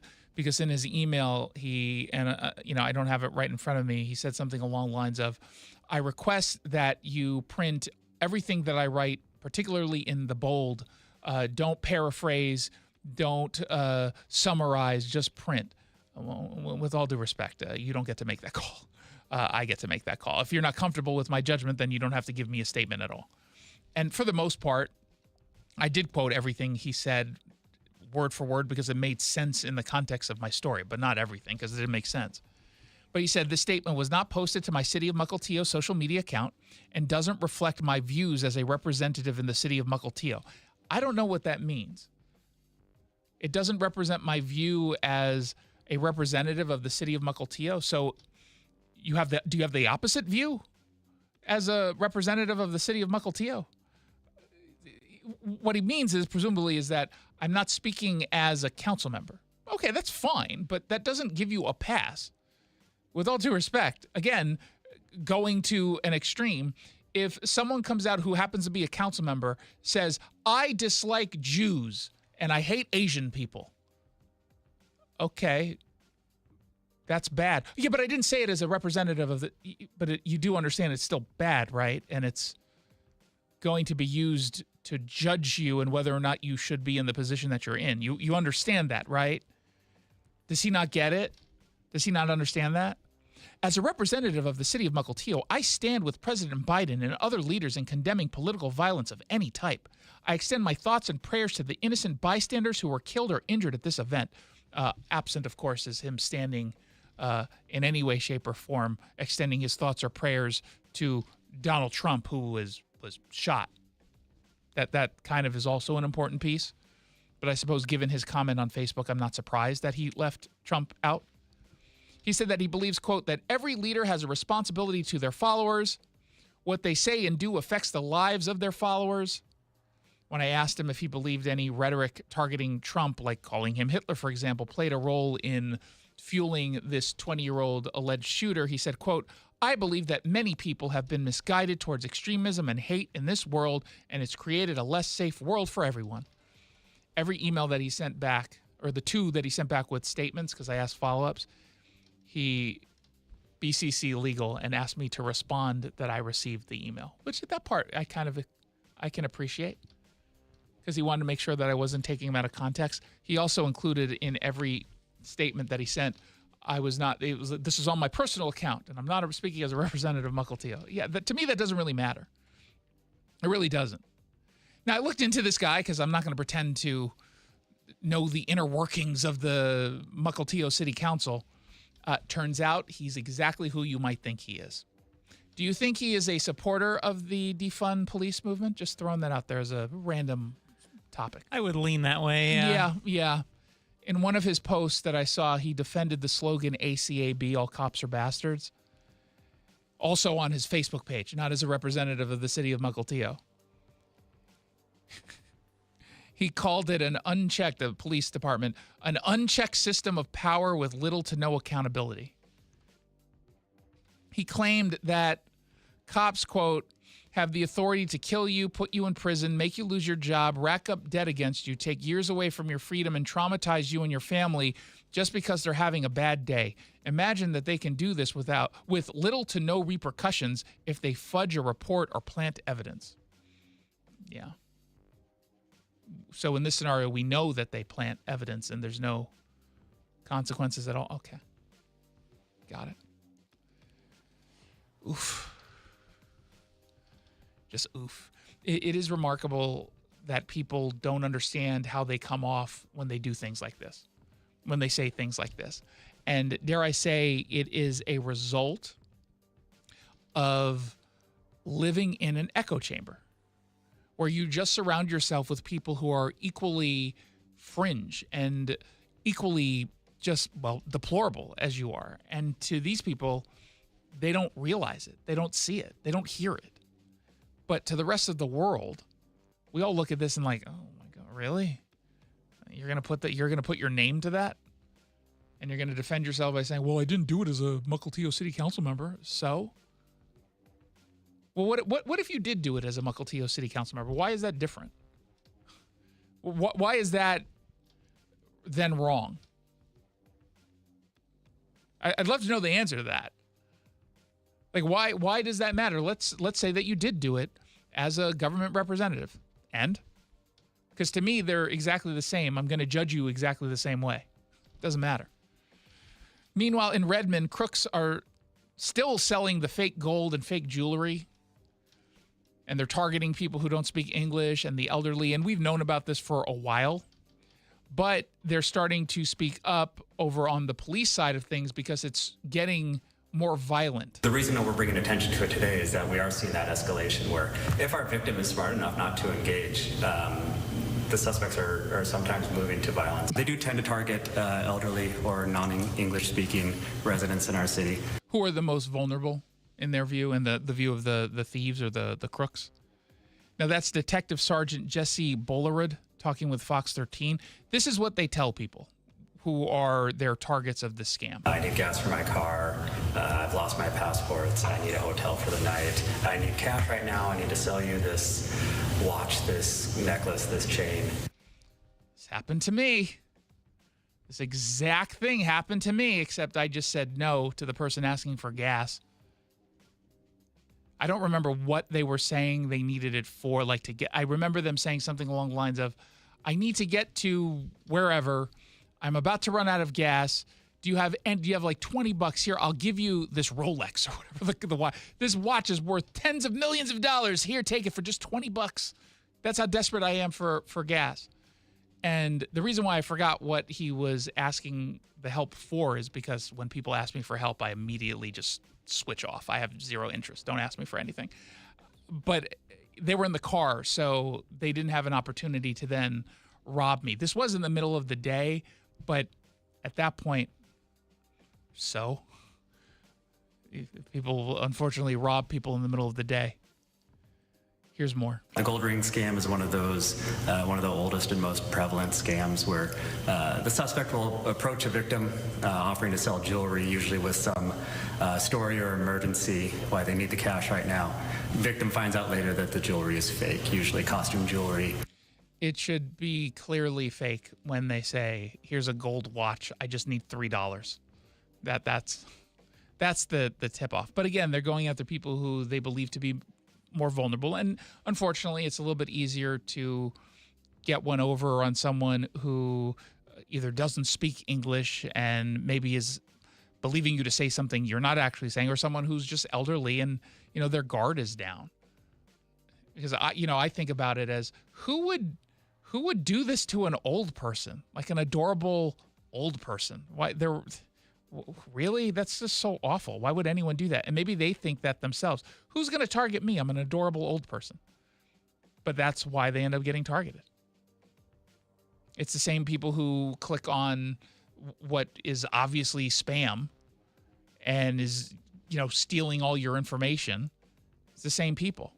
But what I learned from The Beekeeper with Jason Statham, if you do that to the wrong person, and they just happen to know someone in a secret government ops with amazing skills, they will take down your entire organization to make sure every single person dies.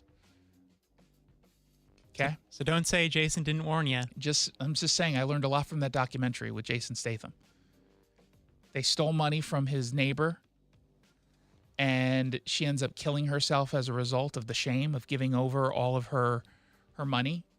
And she was the only one who gave him a chance once he left the group, The Beekeepers. And by the way, in the film, he was an actual beekeeper.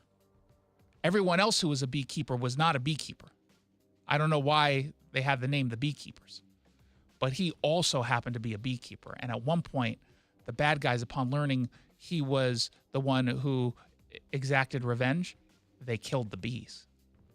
Which I don't really like bees, so I didn't get all that offended by it. But from his perspective, he was very upset. And so he broke a guy's fingers. And then he threw him over a bridge, tied to a car, and he died. And that was only in the first scene. It was a good movie. It's a surprisingly good movie. It's a stupid movie, but it's a good movie. Have you not seen it? I haven't. No. I actually recommend it. It is a fun, frivolous movie. And he kills everyone. Like, there are thousands of people that he kills. Thousands of them. Over the course of just 90 minutes. It's a perfectly timed film. Jackson, he's a beekeeper and he's in a group called the Beekeepers. Do you not understand? I think I get it. Do you know how clever that is? That is clever. 1-800-465-8770 if you want to send me a text. And I think you do because you get to choose the story we cover next. Story number 1. Seattle Storm legend Sue Bird gets her own Barbie doll for some reason. And is it a Barbie doll if it's of Sue Bird? Because then it's a Sue Bird doll. A birdie doll. Oh, my God. Or there's a new contender for the worst national anthem ever, courtesy of the Home Run Derby. Aw. Is it that bad? I haven't listened to it yet. But if you want to hear it, you can text me. 1-800-465-8770. It's the Jason Rantz Show. My name is Ariel. When I arrived in the U.S. at 19, I struggled to find job opportunities without my high school diploma. My entire life changed when I took a chance and got my high school diploma at age 22. Everything I have, my education, my career, my marriage, I owe to the Adult Literacy Center and my teachers. They were with me every step of the way, helping with my English and math, making sure I pushed through all the challenges. Ariel, your success proves that what I'm doing as a teacher has real meaning. It was an honor helping you achieve your greatness. Now you're helping others achieve theirs. It inspires me.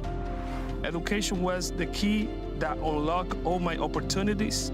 When you graduate, they graduate. Find free and supportive adult education centers near you at finishyourdiploma.org. Brought to you by Dollar General Literacy Foundation and the Ad Council. Hey, it's Jason Rantz here for Eastside Weight Loss Clinic. This is the place you go if you want to start losing weight in an efficient way, meaning you're not spending months and months and months only to lose like 3.5 pounds, only to gain it all back because you had a cheat meal. This is a program that does it efficiently in that you never have to drive into their offices. There are a lot of programs out there, all the ones I know of, that require you to go into their offices once a week. You get a weigh-in, and they give you your quote-unquote food, which is just box stuff that you microwave with water, and it kind of resembles food at the end of it. But even after eating it, you're still hungry. But Eastside Weight Loss Clinic does it differently. It's all done virtually. You never have to go in. So no matter where it is you live, whether it's Everett, Monroe, Milton, the gem of Pierce County, you never have to go into their offices in Kirkland. So head on over to eastsideweightlossclinic.com, eastsideweightlossclinic.com, or call 425-403-7670, 425-403-7670. Dr. Ryan Coogan, D.C., results may vary. Hey, Jake Skorheim here, and I've got 4 words I want you to remember. Near Me Roofing Company. It's summertime, and if you're thinking it's time to replace or repair your roof, do yourself a favor, go check them out at their website at nearmeroofingcompany.com. They've got a great summer special going on right now. Mention that Jake sent you and get 0 down, 0% interest, and no payments for 1 full year. On approved credit, restrictions may apply. Check them out at nearmeroofingcompany.com. Near Me Roofing Company. It's near you and it's near me. NearMeRoofingCompany.com. Is it time to get your home sold? Nick Southard with Upgrade Realty here. Selling hundreds of homes for over 25 years has taught me presentation is everything. Picture amazing photography, designer staging, and maximum exposure. With my luxurious marketing, you'll sell fast at top dollar and save thousands in fees for just 1% listing commission. To learn more, visit upgraderealty.com. Upgrade your listing for 1%. Upgraderealty.com. John Curley here for Longevity Medical Clinic. I have to tell you, I don't know where I would be in my life without Longevity Medical Clinic. I've been a patient for 15 years. It's so easy to get started. Schedule a free health analysis appointment online with LongevityMedicalClinic.com. During your visit, you're going to spend a full hour with your doctor to craft a comprehensive health plan tailored to your exact needs and lifestyle. I've been able to reduce my risk for serious disease like heart disease, diabetes, and cancer. Longevity will help you plan for long-term well-being and personalized health care. The approach is really simple. It's proactive. It focuses on prevention, going beyond the traditional model of just merely managing your symptoms and treating conditions as they arise. Let's face it, just because you're getting older, we're all getting older, it doesn't mean you have to fall apart. Get started with your free health analysis at Longevity Medical Clinic. That's LongevityMedicalClinic.com. Again, that's LongevityMedicalClinic.com. You pick the topic on the Jason Rantz Show. Indeed you do, and you're just very curious about This poor country singer, Ingrid Andress. Never heard of her, but she has been nominated for Grammys 4 times. She's a young girl, 32 years old. And she sang apparently a horrible rendition of the national anthem. Now, I have not yet heard this. And part of me says, well, how bad could it be? It feels like if you are the caliber of singer that she is, and I'm basing that off of 4 Grammy nominations, it's as long as you have a singing voice, and I have to assume she does, the song performs itself. So I colored me suspicious. Oh, say, can you see?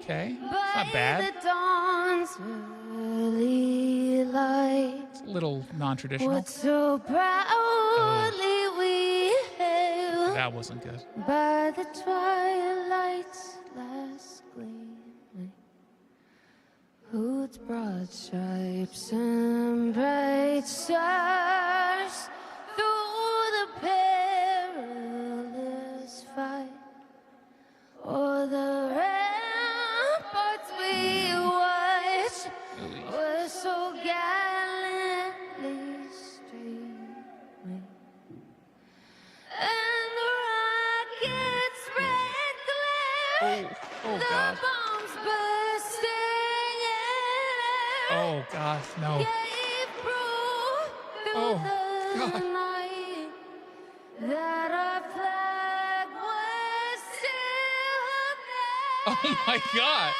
No. Why do you hate America? Oh, say does that star-spangled banner yet wave Oh my God. o'er the land of the Oh, she's not gonna do it. Oh yeah, she didn't do it. Oh no, she can't do it. Oh my God. Oh my God. Oh. Oh, what was that? Oh my God, that was awful, right? Terrible. It started off like, okay, maybe it's just a little bit untraditional in her voice, but it's still like hitting notes. But oh my God. Well, now there's a new development in this story as of this earlier today, which you may not be aware of, which is that she was drunk. I wasn't aware of that. She sounded like she was drunk. That was awful. She posted on Instagram like an apology. Read the apology because I heard it. I forgot to pull it, but I heard it this morning. Yeah, I'll clean it up a little, but I'm not gonna BS y'all. I was drunk I was drunk last night. I'm checking myself into a facility today to get the help I need. Oh God. That was not me last night. I apologize to MLB, all the fans, and this country I love so much for that rendition. I'll let y'all know how rehab is. I hear it's super fun. Oh God. Was she drunk when she wrote that apology letter? Do you think did she really go into rehab, or did she say that so that people would stop attacking her for what she did to America? I feel like she might be sincere. I honestly can't tell from that message, especially the ending. I hear it's supposed to be fun. I mean, I guess maybe you need to know her sardonic humor, right? Maybe she just has that kind of sense. Like, that's something I might write if I was ever to go into rehab. I don't drink enough to go into rehab. I mean, I do like white wine when I'm on planes because it makes me feel like I'm not going to crash. But then because I'm drunk, I then start panicking about, well, what if we are about to crash and I won't know what to do because I'm drunk? Which then makes me feel nauseous, like I'm going to puke. Oh, this poor woman. Okay, here's a legit question and people can answer at home. 1-800-465-8770. If she goes through rehab and she comes out a better person, do you give her a second chance? Because I feel like there's a lot on the line, and maybe even just due to nerves, she bombs, and that sends her into a tailspin, and she gets off the wagon. I don't know if I would. Right? I feel like let's just let it be. No one's going to remember this, which is true. I don't even remember her name. I honestly don't. I have Ingrid something. Andress. And it's sure. Just kind of move on. I legitimately wonder if she's one of those artists who goes through just a ton of production, like a lot of auto-tune. Like I said, I have no idea who she is, but you know, that's the thing that the artists do nowadays because they can't sing. And I know that because I've been to enough shows where it doesn't sound anything like the album. Listen to any live Panic at the Disco song. At any live, so he cannot hit any one of the high notes surprise me. that he can hit on the albums, which are so highly produced. Great albums. He is awful live. Brandon or Brendan something or other. Awful. Just awful. Oh my God. I'd say the same thing about Madonna now, but she doesn't do any singing in her concerts. Oh my God. But other than that, I'm a big fan of Ingrid, whatever her name is. Paid political announcement. A Bob for Bob update. Public transparency is for other Bobs. Did you know Attorney General Bob Ferguson's office averaged 80 days to respond to public records requests?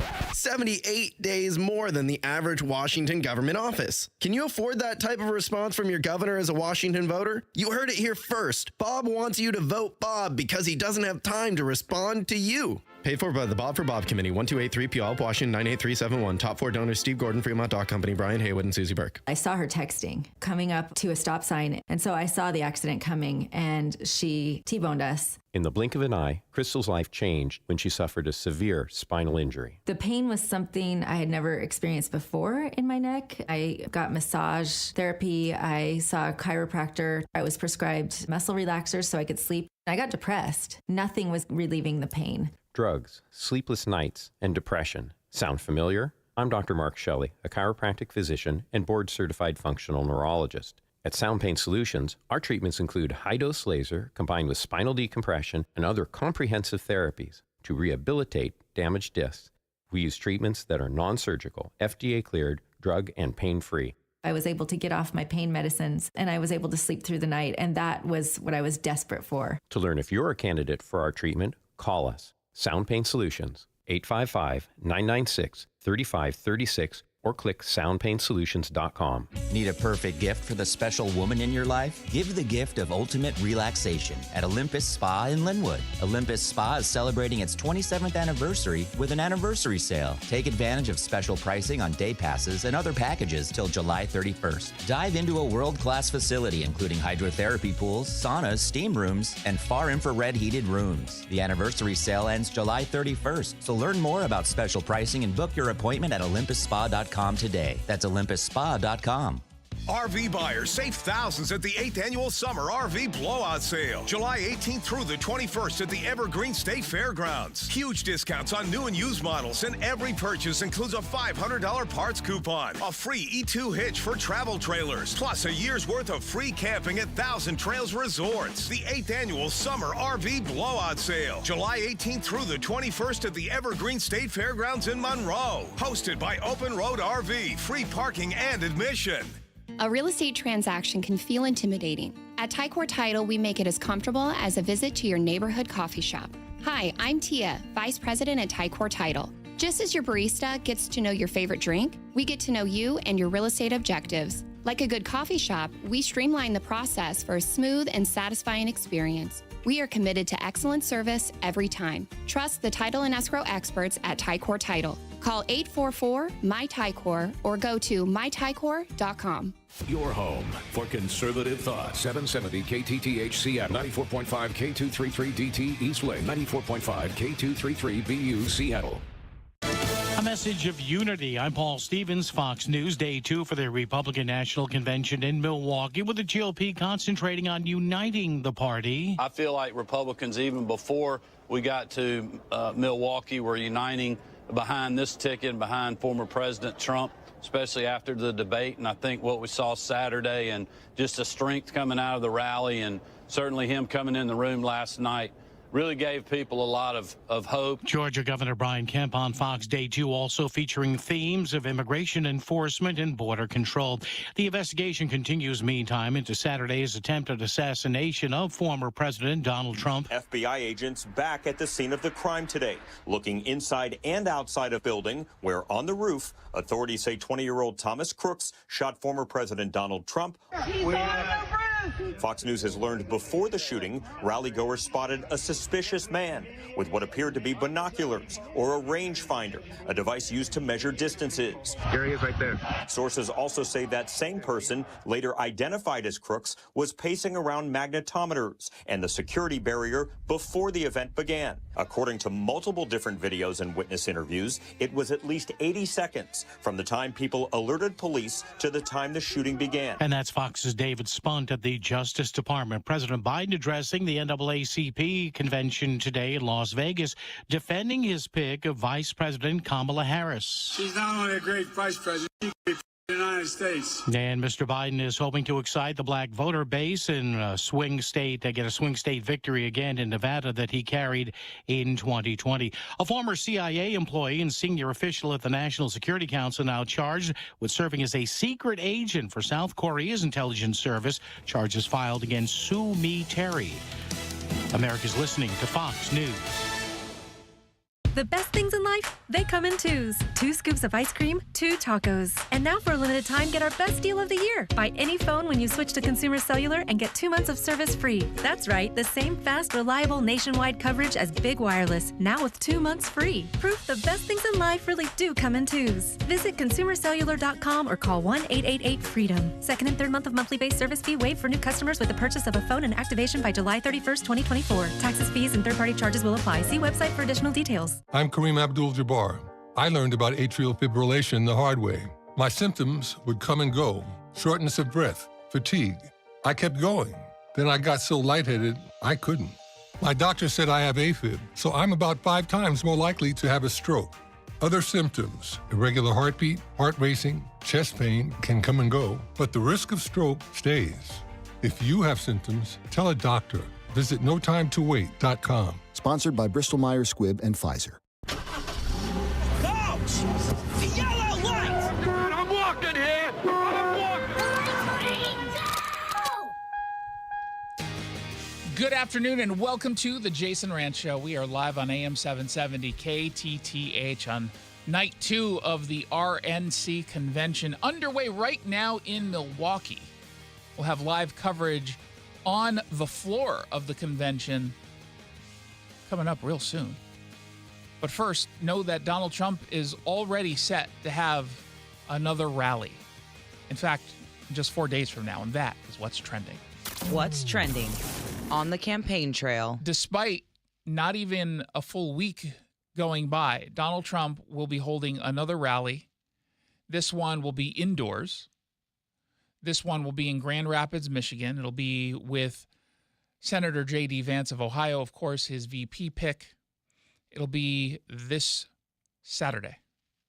He made this announcement. It hasn't even been a week. Now, this tells you the kind of person, the kind of personality that Donald Trump has. Everyone was talking yesterday about as he was coming in to the RNC convention floor yesterday for the first time being seen in public in this way since the assassination attempt, that he seemed humble, he seemed subdued. He looked like a changed man. And we'll obviously hear his speech on Thursday to get a better sense of how he has changed, but it totally makes sense to me that if you came within a millimeter of being assassinated, it's going to have an impact on you. It's going to have you rethink things. It's going to have you have just a slightly different outlook or a dramatically different outlook on life and what you want to be remembered for. And he has to know that the bad faith partisans have already tried to write his history as this divisive character who was a tyrant. And I don't think he wants to be known that way. This is someone who decided to run for president when he never had to. He didn't have to run for president. I legitimately think he did so because he wanted to better this country for people. He wanted to ensure that all of us have or had access to the same opportunities that he has had. I really believe that. And I think part of the reason why he's got a base of support that is so loyal is because he really speaks to those people. He speaks to all of us. He's someone who understands, especially right now, that, yeah, thanks to inflation, thanks to really bad policies, things are tough for folks.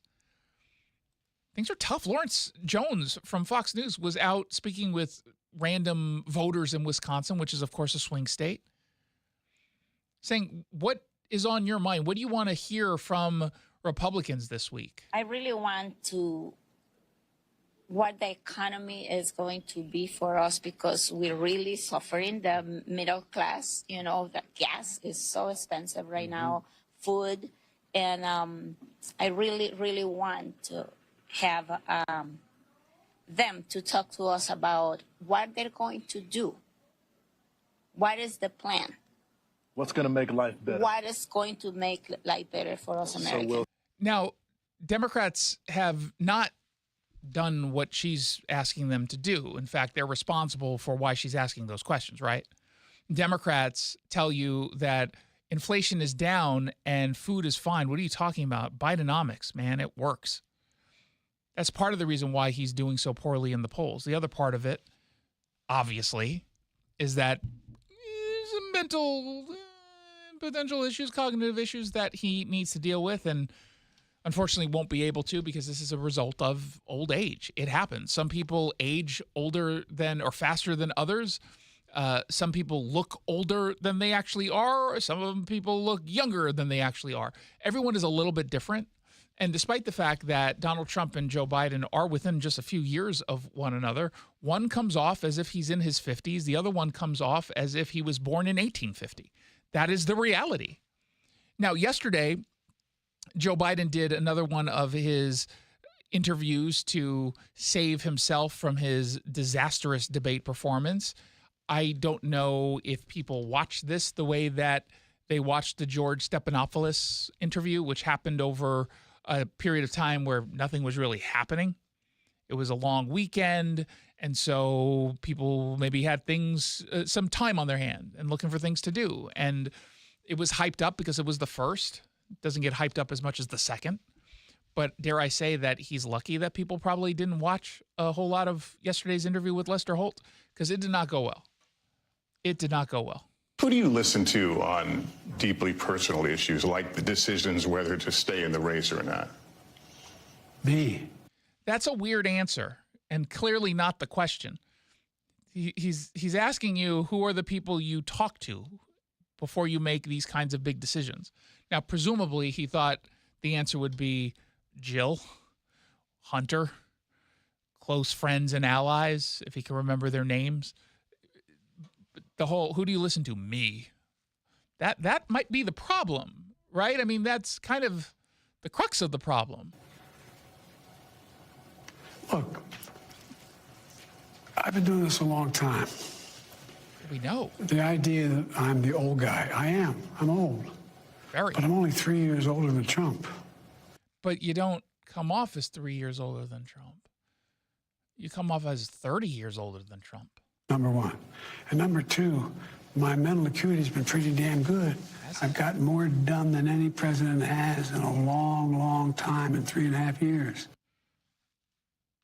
I mean, not as much as Donald Trump. Remember when people would get in Trump's face when he would make these kinds of grandiose statements? No one really does that with Joe Biden, and maybe it's because he believes it. Like, he legitimately believes what it is he's saying. He is so delusional at this point. Now, the conversation has been, since the political assassination attempt, that we have to dial down the rhetoric. And for Joe Biden to say that, of course, is rather ironic, given the fact that he's been leading the whole anti-democracy, fascist Hitler narrative against Donald Trump, but now he's all like, well, chill out. Well, now he's sort of moved on to the next portion of his, I don't know, I guess walking back this commitment to turning down the temperature as far as the rhetoric goes. He's like, well, they've been mean to me. Like, oh my God, Trump supporters are mean to me. So I can call someone Hitler if I want. I've never seen a circumstance where you ride through certain rural areas of the country and people have signs there, big Trump signs with middle signs saying F Biden, and a little kid standing there putting up his middle finger. That's funny. I'm sorry. I can just picture this little chubby kid giving the middle finger to Joe Biden. That is kind of funny. Have you driven through like New York or San Francisco if Biden's in town? You're kind of getting the same thing. Have you, I don't know, paid attention to just pop culture for the last several years? There were, at least 3 video depictions of an assassination against Donald Trump. Remember that? We had the Snoop Dogg video. We had some play in some movie that envisioned sort of this fantasy of Donald Trump being assassinated. You had Kathy Griffin holding up a severed head of Donald Trump. I mean, it's mean to, although funny for a kid to give you the middle finger, but let's not compare the two. One's way worse. I think there was a performance of Julius Caesar where like the Caesar that's what I was thinking. Yeah, of. He was dressed up as Trump. Like can we all agree that that's bad? Oh, but you got some fat kid gave you the middle finger. Some little redhead gave you the middle finger. Okay. And I picture him in dungarees and a polo shirt. That's like 4 sizes too big. And Biden or the kid? Both. I mean, that's the kind of stuff that is just inflammatory and a kind of viciousness. It's a very different thing than to say, look, You realize the president was just shot, right? You got the bird. You got Flip the bird. Okay? He was shot. There's kind of a difference. I really disagree with Trump's the way he takes care of taxes, the way he wants a $5 trillion tax cut for people who are making a lot of money next time around. Doesn't focus on working class people. What? He doesn't focus on working class people? Why are you the one who's bleeding working class support? Why is it that last night during the convention you had a Teamster president speak up in a way that we've never seen? I mean, in a lot of ways, last night watching the convention speeches or listening to them, I was listening to them on the way home on the KTTH app. We heard something we never really have heard at an RNC convention, right? A union leader calling out corporations, calling out Amazon in particular. I mean, there's a shift happening, and folks are going away from Biden. Now, at the end of this interview, he said things that I think were words. I'm not entirely sure. They could have been possibly noises, maybe, because there were portions of his answer I honestly don't know what he's saying. If you were to continue to run and be officially nominated, what happens if you have another episode like we saw during the debate? What happens if another? Yeah, what happens? Wait, what? Did he say what happened? No. Tell me what he's saying. What happened if another? Yeah, what? What happened? Those are just noises, right? I mean, I'm assuming he was trying to say in the debate, but he couldn't spit it out. Did you actually hear in the debate? No. Okay. But I just want to make sure we're on the same page because this is what I heard. No. That's all that he said there. What happened if another? What happens if you have an... I like that Lester is just going with it. What happened in what, sir? No. Other performance on that par, on that level. I don't plan on having another performance on that level. I did hear level. I don't plan on having a forest level. That's what it sounded like he said. I'm planning on having another forest level. What did he say there? I think it was a performance on that level, but it was very, very, very quiet. I don't plan on having another forest level. No, he said, I don't plan on having another first. Okay. He didn't say performance on that level. That's not what he said. I don't plan on having another forest level. I don't plan on having another forest level. And then he swallowed his saliva. Come on. Come on, man. All right. Mr. President, it's always good to talk to you. Good to see you. Thank you for making some time for us. Sometimes come and talk to me about what we should be talking about. All right. Sometimes. Okay, the issues. Always happy to talk. Okay, the issues. He's just, okay, I'm ready to go. You've made this very uncomfortable for me, for my staff. We just have to go now. We just have to. What if Lester responded by just making other noises and they had a long conversation of just noises? Just for an hour. I would watch that. And that wouldn't be much different than a typical Biden interview. It is super weird that people are not at least trying to get him to change, because that doesn't sound like a man who's taking advice, right? And maybe he's just not capable of taking advice. All you have to do is tell him, sir, one thing that would really help is if you enunciate. Stop slurring words. I know sometimes you can't help it, but if you ever think in the moment, maybe what I just said were just a bunch of noises to restate what you said. But maybe he forgets all of the advice he gets.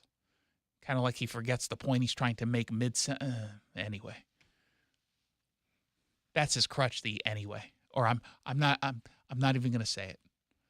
What aren't you going to say? The thing I just forgot. Meanwhile, you've got prominent Democrats behind the scenes waging their campaign to get Biden to drop out. This according to CNN. John King says the public calls from Democrats asking President Joe Biden to bow out of the presidential race have quieted in recent days, but private efforts to nudge the president and his top aides continue. This according to several Democrat sources. Among them is Stanley Greenberg. Do you know who Stanley is? Say he's a prominent Democrat pollster. He's a prominent Democrat pollster. Look at that. I'm a little surprised you knew who that was. That's really inside baseball. But yes, he is a prominent Democrat pollster. And he's looking at the data and saying, ooh, this is bad. If he doesn't drop out, it's game over. Lose everything is how one Democrat described a polling memo Greenberg sent to Biden's inner circle in recent days. Devastating was the one-word answer of a second Democrat close to the White House who is familiar with the Greenberg memos. These sources said Greenberg has sent several memos over the past 2 weeks since the president's devastating debate performance, analyzing internal polling he asserts shows the president's position continues to deteriorate because Americans overwhelmingly do not see him as up to serving 4 more years. Now, if you're Joe Biden, I imagine that just makes him want to be out there more so he can prove to people. But every time he goes out there, it hurts even more.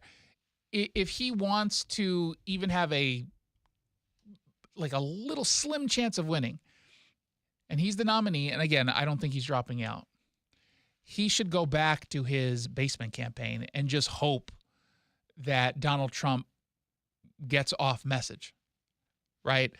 Trump has been incredibly disciplined for months now. We now get this potentially, quote-unquote, new Donald Trump post-assassination attempt, one that wants to unite people. That is a winning message coming from Trump, because the one thing that people who don't like Donald Trump but like his policies say is, I don't like Trump, but I like his policies. And what's a way to get people to like him? Be a uniter, which we know he's capable of doing. Now, he's tonight scheduled to appear with J.D. Vance at the RNC convention. I don't think they're going to speak. Traditionally, they don't. But Ted Cruz will be speaking. Nikki Haley is the big name on the theme of uniting. She'll be speaking, and we'll be carrying it all live starting at 6 o'clock right here on KTTH. Let's find out what else is trending. What's trending in Amazonia? Well, today into tomorrow is my favorite part of the year, having written a book where I can say it's Prime Day and my book is on sale because of Prime Day, which is technically not true because it was on sale before Prime Day, but the algorithm doesn't know if I hashtag a tweet that says you should buy my book, What's Killing America Inside the Radical Left's Tragic Destruction of Our Cities, when you're out there shopping on Amazon for Prime Day. Help make me wealthier because I get paid every time I sell a book. In this case, Prime Day is here. It's the big 24 hours or 48 hours of sales coming from Amazon. And I've noticed some of the sales are totally legit sales, but a lot of the stuff is it's already on sale and they just put Prime Day on it. But it's exactly the same price as it was a week and a half ago because there's only so many things you can truly put on sale without hurting yourself. And you know, I did buy some things earlier today, some stuff I already would have purchased. It truly was on sale. And it was all like, what did I get? I got like a soap that I use. It was $5 extra off as it normally is. So, you know, it's out there. Instead of just letting Amazon do its thing, AP had to put out a report that said Amazon's popular Prime Day sales events has been a, quote, major cause of injuries for warehouse workers who pick and pack customer orders at their facilities across the U.S. Bernie Sanders put out the report, so it's most definitely not one that is inspired by his anti-capitalism and specifically his animus towards Amazon. The report, which includes holiday shopping period, resulted in the highest weekly injury rates for warehouse workers. Now, I'm presuming, because this is a report I most definitely did not read, just the summary, I'm going to guess that they don't put in it a caveat. What could the caveat be as to why there might be more injuries during Prime Day or the holiday shopping season at warehouses? What's a potential reason? I didn't say rate, by the way, just more injuries. More purchases. Which means? More movement of goods. Which means human beings are going to be there a little bit more. Yeah. More workers. Yeah. A ton more workers, right? Because to your point, a whole bunch of people are now buying stuff and you still got to get it shipped out within a reasonable amount of time. And so that means, hey, we need to call in more people to work the warehouse floor. When you have more people, the likelihood of having more injuries goes up. That is an unfortunate reality of warehouse work. So for them to say it's the highest weekly injury rate, yeah, I believe that. I got it. I believe that. Now, the alternative here is to overwork fewer people and then have them complain about exhaustion. Or we could, not have Prime Day, which means people won't be saving more than they otherwise would save if they're spending money wisely and using Prime Day to their advantage, like I did. Again, purchasing something I would already purchase and do purchase, but for $5 less than I normally would. That is a saving for me. Now, does the $5 make or break me? No, of course not. I'm a multimillionaire as a result of getting paid so much for doing this afternoon show on KTTH. Like, I put other radio hosts to shame. But some people like you, the reason why I get paid as much as I do, taking away your salary, Jackson, $5 is the difference between you and putting food on your table or medicine in your cabinet, right? So you could use it to your advantage. Now, I suppose Bernie Sanders says to you, yeah, screw you in the $5 savings. You don't get it. I'm putting up propaganda so we get rid of Amazon Prime Day. Why can't he just say, enjoy the savings? Why can't he ever be happy? Bernie Sanders just is incapable of being happy. 1-800-465-8770 if you want to send me a text. Don't forget, 6 o'clock, we are live on the floor of the RNC convention in Milwaukee. Speeches include Nikki Haley, Mike Johnson, Ted Cruz. But when we come back, we're going to tell you an exclusive story of a woman in Tacoma who was brutally carjacked and assaulted in broad daylight. It's the Jason Rantz Show. This hour brought to you by Near Me Roofing Company.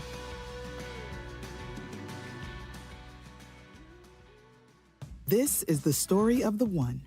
As head of maintenance at a concert hall, he knows the show must always go on. That's why he works behind the scenes, ensuring every light is working, the HVAC is humming, and his facility shines. With Grainger's supplies and solutions for every challenge he faces, plus 24/7 customer support, his venue never misses a beat. Call quickgrainger.com or just stop by. Grainger, for the ones who get it done. What was that? That is business phone bliss with the Ooma Cloud Phone System. It handles all our voice, video, and messaging needs. You sound very... Calm? I am. Ooma has everything I need to run my business more efficiently, like virtual receptionist, call routing, and video conferencing. And it starts at just $19.95 per month per user, plus taxes and fees. Ooma. Nice. Find your business comm at ooma.com/radio.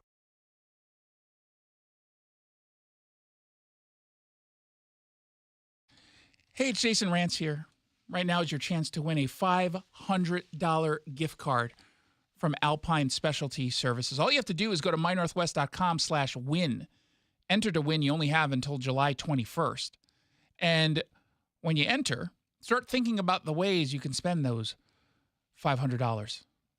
You can finally clean your carpets or air ducts. You can get your deck or dock power washed. You can replace that HVAC system that most definitely needs to be replaced, or maybe you just bought one not too long ago. It's important to keep it up to speed, maintained. Alpine Specialty Services does that. You can spend your $500 with them any way you see fit, but you do have to enter. Go to mynorthwest.com/win. mynorthwest.com/win. Good luck. Unprecedented rebates on insulation means more money in your pocket. Dave Ross here for American Crawl Space and Pest Services. Through Puget Sound Energy, American Crawl Space and Pest Services gives out more rebates than any other company in this region. With unprecedented insulation rebates, homeowners can now hire the best, that being Mark and his team at American Crawl, at a huge discount. So don't wait. Get the product and quality you deserve at the price you can afford. American Crawl, the team to call. Visit them online at americancrawl.com. That's americancrawl.com. Is it time to get your home sold? Nick Southard with Upgrade Realty here. Selling hundreds of homes around the Sound for over 25 years has taught me presentation is everything. And with my luxurious marketing, you'll attract tons of buyers, sell fast at top dollar, and net more money. Because Upgrade Realty will save you thousands in fees for only 1% listing commission. To learn more, visit upgraderealty.com. Upgrade your listing for 1%. Upgraderealty.com. There's over 50 Chevrolet dealerships located in Washington State, most in the biggest cities like Seattle, Tacoma, Spokane, Everett, Puyallup, Bellevue, Federal Way, Renton. You get the idea, all the biggies. Then there's some in the smallest towns too, like Sumner, population about 9,700, and home of Sunset Chevrolet, Washington State's #1 volume Chevrolet dealer month after month. Let that sink in. Is it because Sunset has the lowest prices? Could be. But all Chevrolet dealers pay exactly the same for the same vehicles from the factory. So it's probably not price. Even though no one can get you a new Chevrolet quicker or for less than Sunset. And that's guaranteed. Here's what it is. You just get more from Sunset. Like warranty protection for life and oil changes for life, saving you thousands down the road. And no one will pay you more for your trade. That's why more people go to Sunset Chevrolet from all over the state to get their new Chevrolet. So find new roads to Sunset Chevrolet in downtown Sumner. You just get more from Sunset, and people do like that. The Jason Rantz Show. Here to react, Seattle Talk Radio host Jason Rantz. And the rise of soft on crime laws and policies have made it worse. Our man in the Pacific Northwest, Jason Rantz, is on that. And you keep on bringing her these extraordinary stories from Seattle. It's amazing. Long form. We know the crime crisis is unfortunately still alive and well, in particular, the city of Tacoma, where my next guest had to find out the hard way. That after she was carjacked and insulted, all in broad daylight.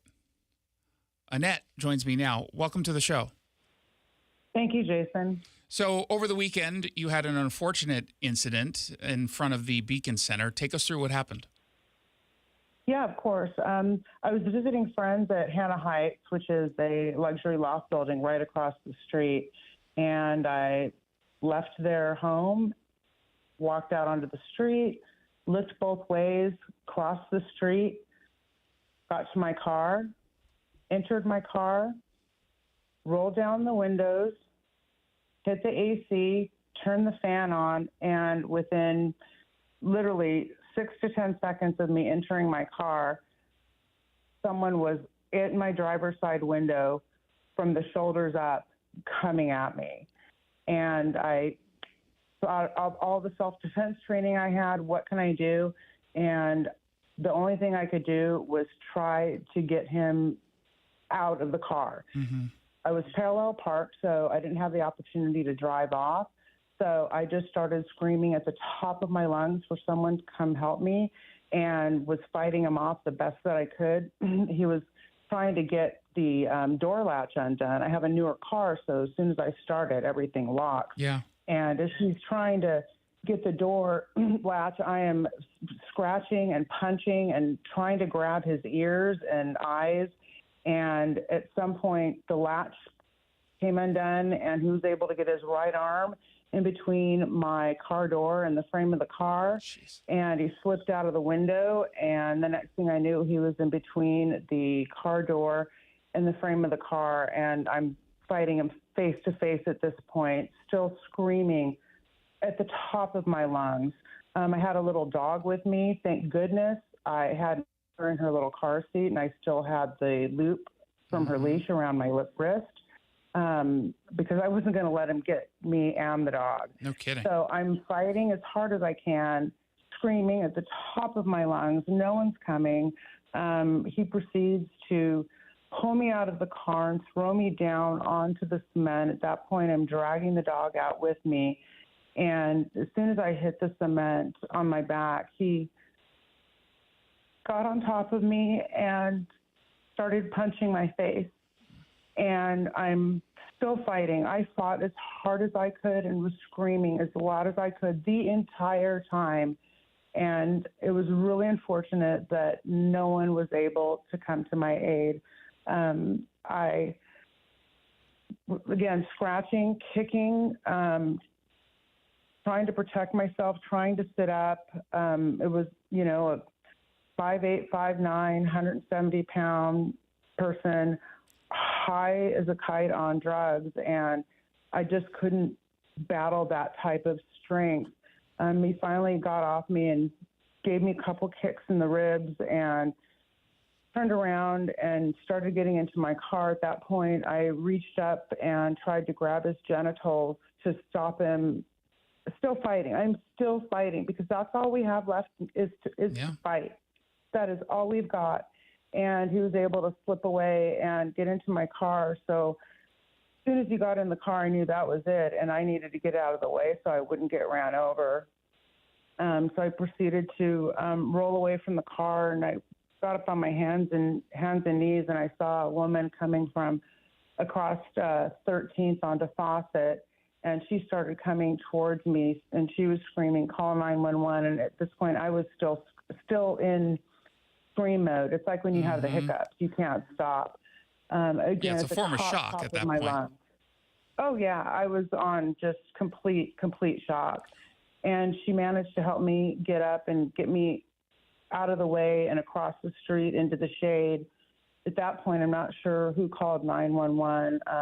My phone and my little clutch, everything was in the car, so I couldn't call 911 myself. The dog, however, was with you, correct? Yes, I pulled the dog out with me.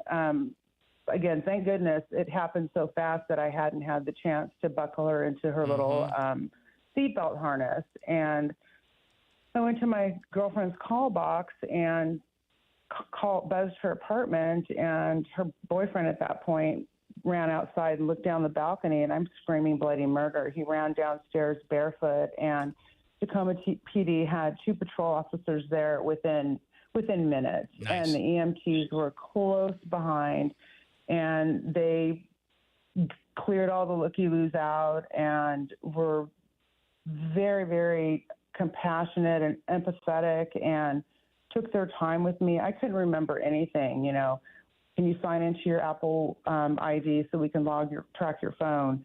Who can we call? All these questions. And I just went blank. I couldn't remember anything. The EMTs checked me out, head, neck, eyes. I ended up having to go to the emergency room to have CAT scans to make sure that I didn't have any facial fractures. And And make you sure I did didn't have any share, brain bleeds. yeah, you shared the photos of the aftermath, and they're intense. They're graphic. Yeah, it's hard to look. It's hard to look in the mirror. And now that the swelling's gone down, this happened Sunday at 3:00, broad daylight, as you mentioned, and the swelling's going down, and the imprints of his knuckles are clearly seen on my face now. Amongst the bruising, I do have 2 black eyes now. My nose has stopped bleeding for the most part. I mean, I have some dust stuck in my sinuses, and my voice is still hoarse from screaming.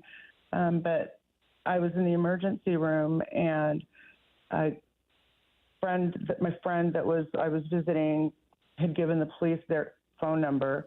They called and said that they had found him, and they were coming to the emergency room to pick me up to go identify him. Apparently, he had gone to Walmart on Union to try and shoplift, and the security guards there are off-duty police, and they are head to toe with everything except for their body-worn cameras. They have their firearms, tasers, everything. And the guy thought it was going to be a good idea to scuffle with the security guard. The security guard said, got on the radio. CPD had already put a bolo out on my car, and from the description that I had given, they knew it was him, and came and picked me up, drove me to the Walmart parking lot, pulled him out of a cop car, walked him towards the car, and I said, that's him.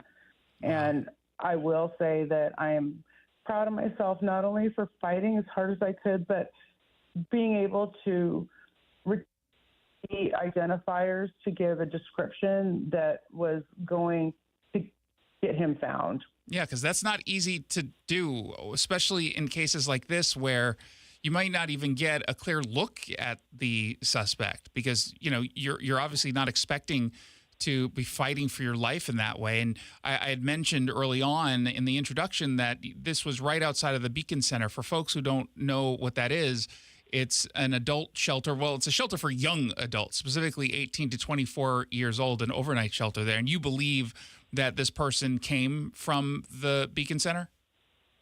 Apparently, the manager had spoken to the police and to a few of the other people that were supporting me that he had recently been kicked out of the Beacon Center for, not abiding by their rules of conduct, yet was allowed to roam around during the day and night. Yeah, the good news, obviously, is that they caught this guy. Has he yet been charged? I know that he was booked on charges, but has he been charged officially? Right now, the charges are 2 counts of robbery, one count of theft of a motor vehicle, and 1 count of a hit and run. And he's currently being held on a $100,000 cash or bail bond. The prosecutor called me on Monday morning, which I was very, very impressed by, and explained to me kind of what was going to be happening that day. She also signed me up for VINE, which is the Victim Information and Notification Everyday System. Mm-hmm. So when and if someone gets out, if this person gets out of county, I will be notified immediately. And then she explained to me that he'd be arraigned that afternoon and that she would call me after the arraignment, which she did. She followed up and let me know what happened during the arraignment. The state initially asked for $250,000 bail, and it was reduced down to $100,000 bail. But I reached back to my employers, and everyone at my place of employment was like, we don't see bails set that high these days. That is a very strong message. That is a very high bail, and that is a message is being sent. Yeah, and I'm always of the opinion that it should probably still be even higher, and yet in this case, at least as someone who's homeless probably doesn't have the $10,000 cash to put up to get bailed out. I'm assuming he's going to end up staying there for a while as he faces these charges, these accusations. I'm talking with Annette. Correct. She is based in Tacoma. She's talking about just a truly horrific and brutal carjacking that she says happened on Sunday afternoon, right in broad daylight, 3 p.m. in the middle of the day. They did catch, Tacoma PD was able to respond very quickly. They were able to catch the suspect in this case, and he has since been charged, according to Annette. And, you know, we'll reach out to the prosecuting attorney's office to see how this progresses. It sounds like, obviously, they're taking this seriously, which, look, if this were King County, I don't know if I would be able to say that the same way that I can with Pierce County. How are you feeling today? Obviously, you're still bruised, you're still recuperating, but when you think back about what happened and how, look, frankly, this could have gone worse, unfortunately, how are you coping with that? It could have gone a lot worse in the grand scheme of things. I am very, very fortunate with the outcome of the entire situation. I'm feeling very unnerved. I did leave the city. I did get out of town for the week. I'm not going into work this week. I will be reaching out to victims' assistance to get some support on how to move forward with my life and to help build back the confidence that I had before this. It's really hard, Jason, to be in a position like this, and my heart goes out to everyone who's been a victim of violent crime. No one thinks it's going to happen to them until it happens to them. You're in a somewhat unique position. We're not going to say where it is you work or specifically what it is you do, but you do work for a city government, and you have certainly access to a lot of the information and stories out there of people who have, in fact, been victimized. Did you ever, in any stretch of the imagination, think that something like this would happen? No, never. I'm eyes up, head on a swivel. I am aware of my surroundings. My biggest mistake was rolling down my windows after my car being in the direct sun for over 3 hours and looking down to turn on my air conditioner. Yeah. I hope people understand what she just said. I hope you guys at home understand. She thinks that's a mistake. Now, of course, you're speaking hyperbolically because it's not a mistake. This is what people do every single day that they're in a situation like you are, which is just leaving their car out in the sun. It should not lead to something like this. But that's the reality, unfortunately, in cities like Tacoma and elsewhere in Western Washington and, frankly, across the state. Why do you think the crime crisis is what it is?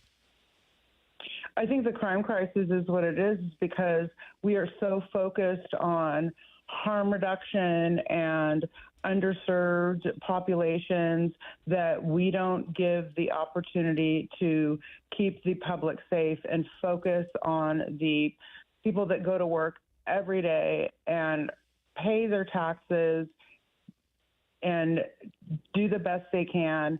We're the victims of what's been happening in our state over the last 4 years. It's the hardworking Joes like myself and like you that are the ultimate victims. What needs to be done, in your view, to course correct? What needs to be done is that people should not be our jail system should not be a revolving door with a slap on the wrist. People who commit crimes need to pay for those crimes by being incarcerated for the charges that are brought up against them, period.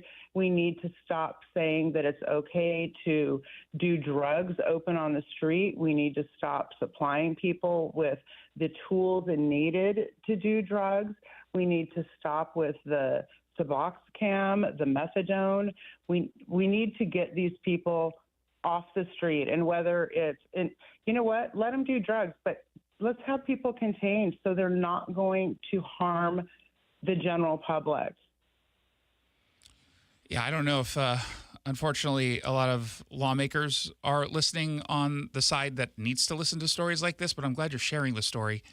Yeah, absolutely. It's important. It is important. It's summertime, and the fact that you can't relieve the heat in your car for a few seconds while your AC comes on. That's my message, is don't even roll down your windows. Jason, I looked left and right and left before I crossed the street.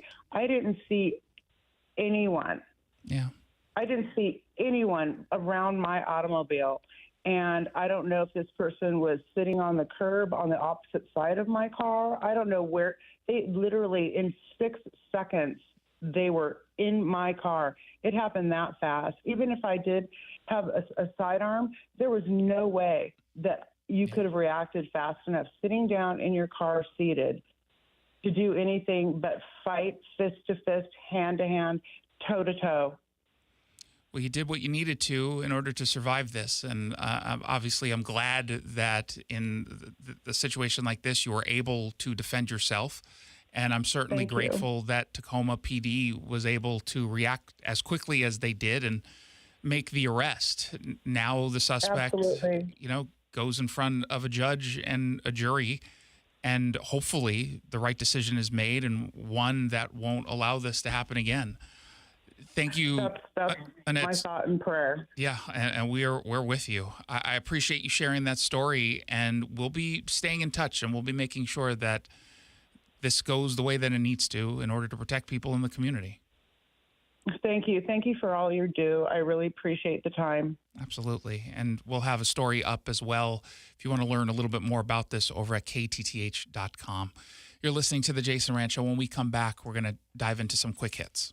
This is David at Northwest Safe. As temperatures rise, so does the crime rate. Each summer, home break-ins go up with thieves waiting for their chance to catch you out of town. Now is the time to invest in a Liberty safe. We have a selection of safes you won't find anywhere else in the Northwest, and a knowledgeable staff to help you choose the best safe for your family's needs. Our delivery professionals make in-home delivery and setup of your new Liberty safe easy. Call Northwest Safe today at 888-404-SAFE. See us online at nwsafe.com.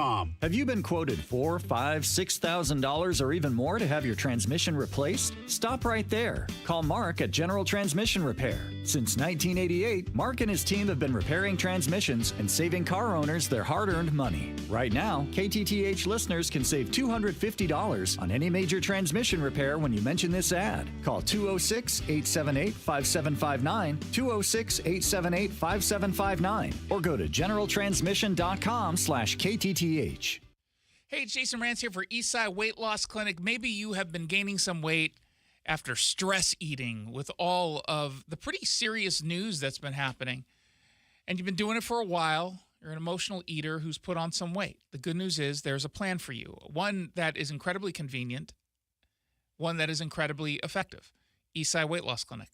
Their website is eastsideweightlossklinic.com, or you can give them a call at 425-403-7670. This is healthy, safe, sustainable weight loss without pills, without injections, without surgery. You get to eat real food, lose the weight, look and feel your very best, and never have to go to their offices in Kirkland. Some programs make you go in once a week. Not Eastside Weight Loss Clinic. The entire program can be done over their app. It's that convenient. EastsideWeightLossClinic.com. Go there and start your weight loss journey, or call 425-403-7670, 425-403-7670, or EastsideWeightLossClinic.com. Dr. Ryan Coogan, D.C. Results may vary. Treat yourself to the ultimate relaxation at Olympus Spa in Linwood. Take advantage of Olympus Spa's 27th anniversary sale with exclusive pricing on day passes. Dive into a world-class facility, including hydrotherapy pools, saunas, steam rooms, and far-infrared heated rooms. Olympus Spa believes in the power of self-care. Experience ultimate relaxation at a discount. Sale ends July 31st. Learn more about Olympus Spa's 27th anniversary sale and book your next appointment at olympusspa.com. That's olympusspa.com. Tingling and numbness or burning pain in the feet or hands are warning signs of peripheral neuropathy. For years, Sound Pain Solutions has helped thousands using our innovative, narcotic-free approach. Now we're excited to introduce our most powerful treatment yet. I'm Dr. Mark Shelley, a chiropractic physician and functional neurologist at Sound Pain Solutions. We've discovered a new bioelectrical treatment that produces remarkable results. Studies show 85% of neuropathy sufferers report a 50% reduction in pain. Our new therapy can reduce pain and regenerate damaged nerves. It's performed by medical providers and naturopathic physicians. It's a breakthrough treatment that has changed the lives of thousands who suffer from nerve pain. At Sound Pain Solutions, all our therapies are non-surgical, FDA cleared, and narcotic free. Learn if you qualify for our new neuropathy treatment. Schedule a free consultation by visiting soundpainsolutions.com. soundpainsolutions.com. At aimyourdigital.com, we'll help you target the right audience, build your leads, and crush your quota. Take your business to the next level. Our digital marketing strategies help grow awareness of your product or service, all while building trust in your business. Our approach involves leveraging multiple tools and strategies to deliver exceptional results that are customized to your unique business needs. Don't wait to run out of sales leads. Keep your business growing. Get started with aimyourdigital.com today. The Jason Rantz Show. Let's bring in our man in the Pacific Northwest, KTTH Seattle talk radio host Jason Rantz. Great to have you with us to tell people a little bit more about this. Jason Rantz is in focus now. Jason Rantz, thank you for your reporting on that. The Quick Hit. Well, some bad news for Democrats. Worse news for Senator Bob Menendez, senator from New Jersey. He has been found guilty in the federal corruption trial, as have two of his business associates. This all tied to the argument early on that, hey, when Republicans had someone in the House in George Santos who was a shady guy, they moved him along. What are y'all going to do on the Democrat side? Well, you know, he hasn't actually gone to trial yet. Well, now he has. And he faces up to 200 years in prison. Now, he ended up pleading not guilty to these charges that he accepted bribes, all to help foreign governments. Jurors deliberated for 3 days, and they found him guilty on all 16 counts, which is why the 200-year sentence is on the table. Extremely unlikely. I don't expect someone's going to get 200 years as a senator, even if what he did is egregious. Now, the U.S. Attorney for Southern District of New York, Damian Williams, he spoke to reporters after the jury decided. Moments ago, a jury in this courthouse convicted Senator Robert Menendez of corruption and national security offenses. This case has always been about shocking levels of corruption. Hundreds of thousands of dollars in bribes in the form of cash, gold bars, or Mercedes-Benz. This wasn't politics as usual. This was politics for profit. And now that a jury has convicted Bob Menendez, his years of selling his office to the highest bidder have finally come to an end. Now, despite the decision by the jury, Bob Menendez is maintaining his innocence. Obviously, I'm deeply, deeply disappointed by the jury's decision. I have every faith that the law and the facts did not sustain that decision and that we will be successful upon appeal.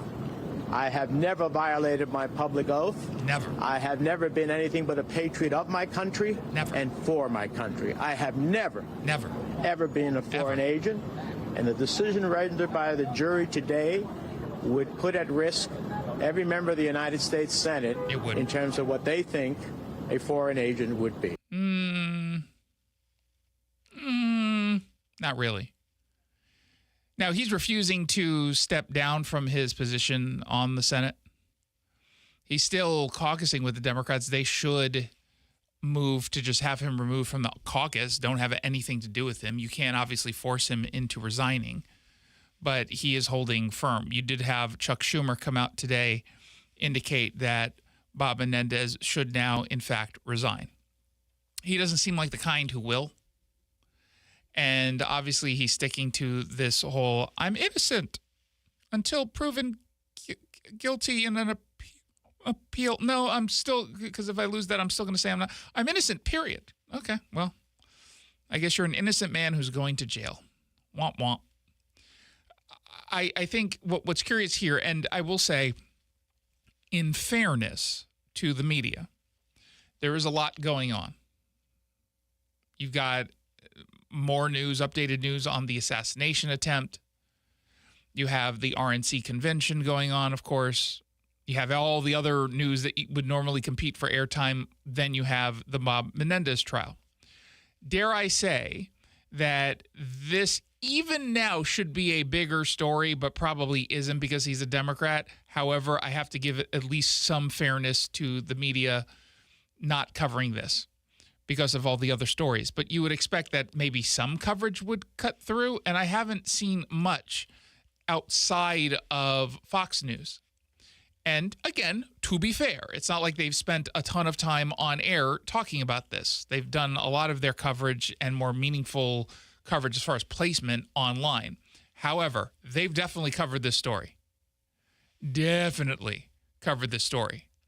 And yet, haven't seen much from CNN. And even on their website, this story is being covered, but it's not being covered prominently. You do have to kind of scroll down a bit to get to it. It's still technically, I think, considered above the fold, but just saying, if he were a Republican, what do you think the coverage would be? It would be breathless. Oh my God, you wouldn't be able to get away from it. They would break into Donald Trump speaking and saying, Senator so-and-so, Republican from so-and-so, found guilty of all charges. Espionage. He's a foreign agent. Look at the gold bars. This would be everywhere. Let's just be honest. 1-800-465-8770 for your text. When we come back, live coverage from the floor in Milwaukee of the RNC convention.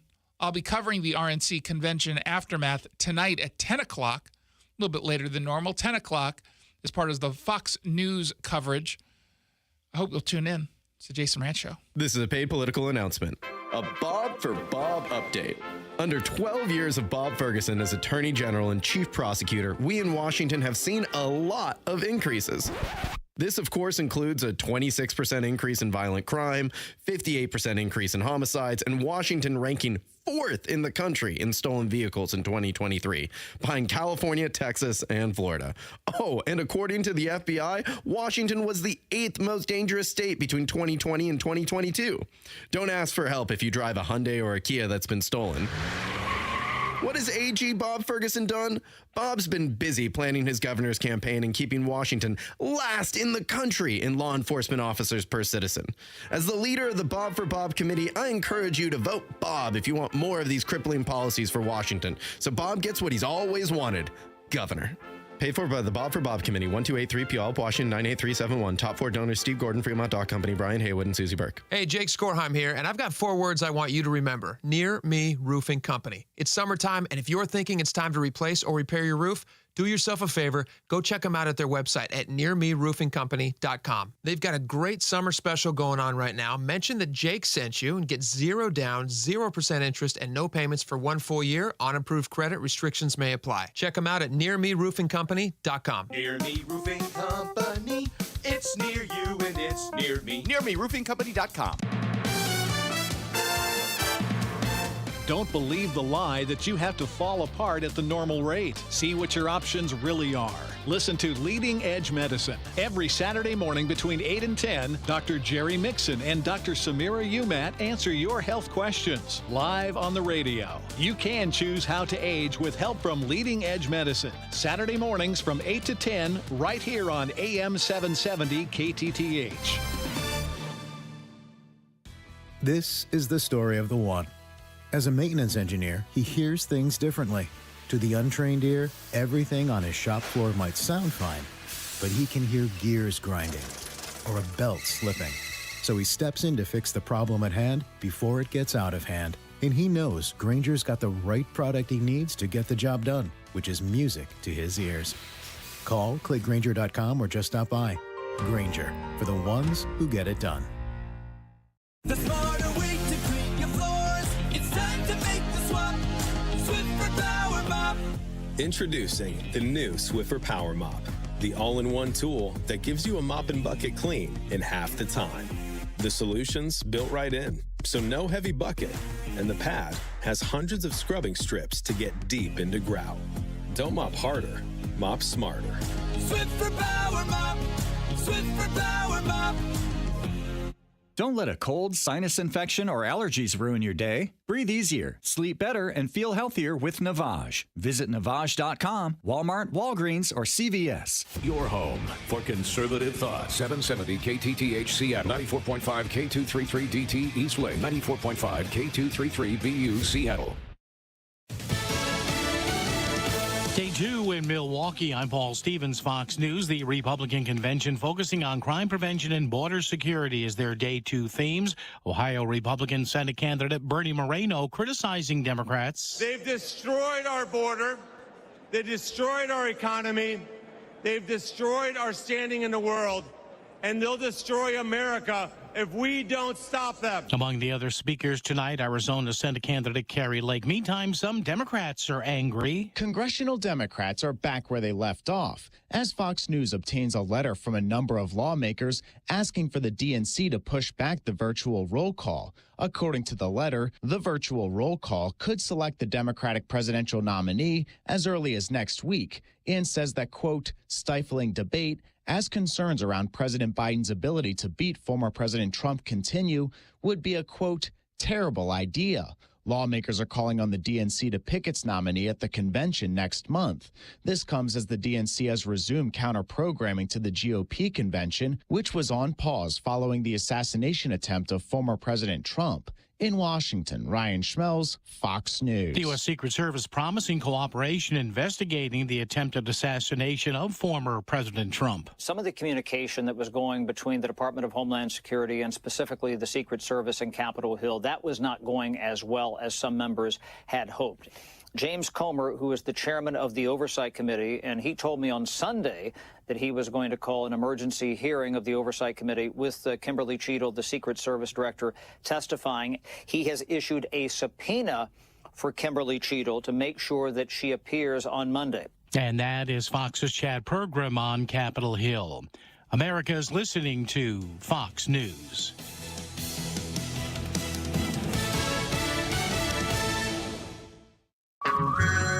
Hey everyone, it's Ted from Consumer Cellular, the guy in the orange sweater, and this is your wake-up call. If you're paying too much for wireless service, you don't have to keep having that nightmare. Consumer Cellular has the same fast, reliable coverage as the leading carriers for up to half the cost. So why keep spending more than you have to? Seriously, wake up and call 1-888-FREEDOM or visit consumercellular.com. Savings based on cost of Consumer Cellular single line 1, 5, and 10 gig data plans with unlimited talk and text compared to lowest cost single line postpaid unlimited talk, text, and data plans offered by T-Mobile and Verizon January 2024. I'm Kareem Abdul-Jabbar. I learned about atrial fibrillation the hard way. My symptoms would come and go. Shortness of breath, fatigue. I kept going. Then I got so lightheaded, I couldn't. My doctor said I have AFib, so I'm about 5 times more likely to have a stroke. Other symptoms, irregular heartbeat, heart racing, chest pain can come and go, but the risk of stroke stays. If you have symptoms, tell a doctor. Visit notimetowait.com. Sponsored by Bristol-Myers Squibb and Pfizer. John Curley here for Longevity Medical Clinic. I have to tell you, I don't know where I would be in my life without Longevity Medical Clinic. I've been a patient for 15 years. It's so easy to get started. Schedule a free health analysis appointment online with LongevityMedicalClinic.com. During your visit, you're going to spend a full hour with your doctor to craft a comprehensive health plan tailored to your exact needs and lifestyle. I've been able to reduce my risk for serious disease like heart disease, diabetes, and cancer. Longevity will help you plan for long-term well-being and personalized health care. The approach is really simple. It's proactive. It focuses on prevention, going beyond the traditional model of just merely managing your symptoms and treating conditions as they arise. Let's face it, just because you're getting older, we're all getting older, it doesn't mean you have to fall apart. Get started with your free health analysis at Longevity Medical Clinic. That's LongevityMedicalClinic.com. Again, that's LongevityMedicalClinic.com. You know, I get a kick out of those Ford dealership commercials on TV. Now that they have a little inventory, they're panicking and going back to their old tricks, claiming they can sell a new Ford for $1 bazillion below MSRP, while others are just selling new Fords for way less than anybody else. But how can they when all the Ford dealerships pay exactly the same for their inventory, to the penny? If the vehicles are the same, they pay the same for it. So the prices are all going to be about the same at all Ford dealerships. Now remember, Sunset Ford has always told you the truth that those prices are all about the same everywhere. Sunset just gives you more, like warranty protection for life and oil changes for life, saving you literally thousands of dollars down the road. All Ford dealers could offer that. They just don't. And that's why we say, you just get more at Sunset Ford. And people do like that. Sunset Ford of Sumner, just down the hill from Bonnie Lake on Highway 410 in Sumner. We all know a cancer diagnosis is physically and emotionally challenging, but it can also be financially devastating. That's why Northwest Hope and Healing is here to help.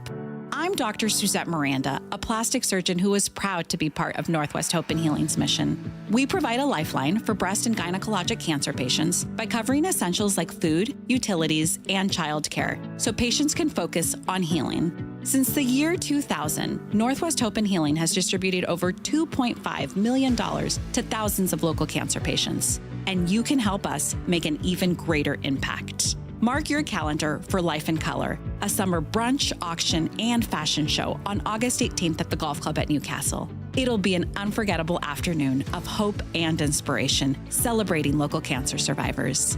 Get your tickets now for Life in Color on August 18th. Go to nwhopeandhealing.org to learn more. That's nwhopeandhealing.org. I do wonder if she's going to be the speaker who goes after Joe Biden. That would be sort of consistent with her message on the campaign It'll be trail. so interesting, Josh, after this moment where she's brought back into the fold, if she has any sort of surrogacy going forward, if she's at rallies, if she's giving speeches, if she is sort of, I guess, given a blessing by the Trump campaign to sort of make the case for him, maybe in her own way, if we're going to see more of her, because she's been very quiet. Well, not only that, the Biden campaign has been making like a really open plea to her voters.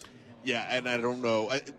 A lot of her voters were more anti-Trump voters who, when we look at the polls, Trump has the vast majority of Republicans on his side. So, I am curious, to your point, Jess, how much she's utilized on the campaign trail, how much this really is going to be a big tent party going forward, and what her message is tonight. I mean, is she going to be someone who tries to, as we've seen from convention speakers in years past, to make her statement, to say this is what she stands for on principle, or is she going to be a consummate team player and endorse Trump in a way we haven't heard from her this past year? And there again, a big applause as that video comes to an end. Former President Trump was on his feet, and now another one-time rival of former President Trump, way back when in that 2016 campaign, Texas Senator Ted Cruz.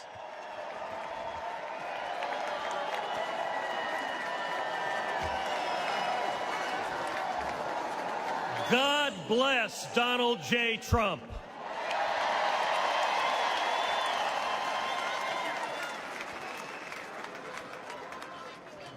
And let me start by giving thanks to God Almighty for protecting President Trump.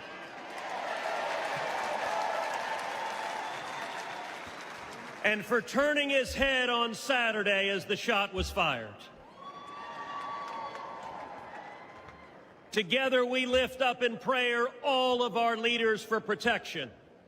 And our prayers are in particular with the family of Fire Chief Corey Comparatore and the others injured on Saturday.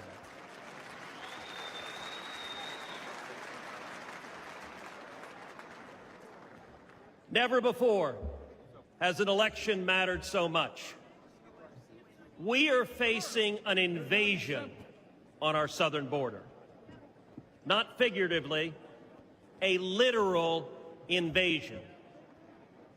11.5 million people have crossed our border illegally under Joe Biden. Look around you. This arena holds about 18,000 souls. Now imagine 639 arenas just like this, filled to the brim. That is 11.5 million people, larger than all but 8 states in the nation. But the numbers don't show us the true price that our country is paying. Every day, Americans are dying. Murdered, assaulted, raped by illegal immigrants that the Democrats have released. Teenage girls and boys wearing colored wristbands are being sold into a life of sex slavery. This is evil, and it's wrong. And it is happening every damn day. Think of Kate Steinle.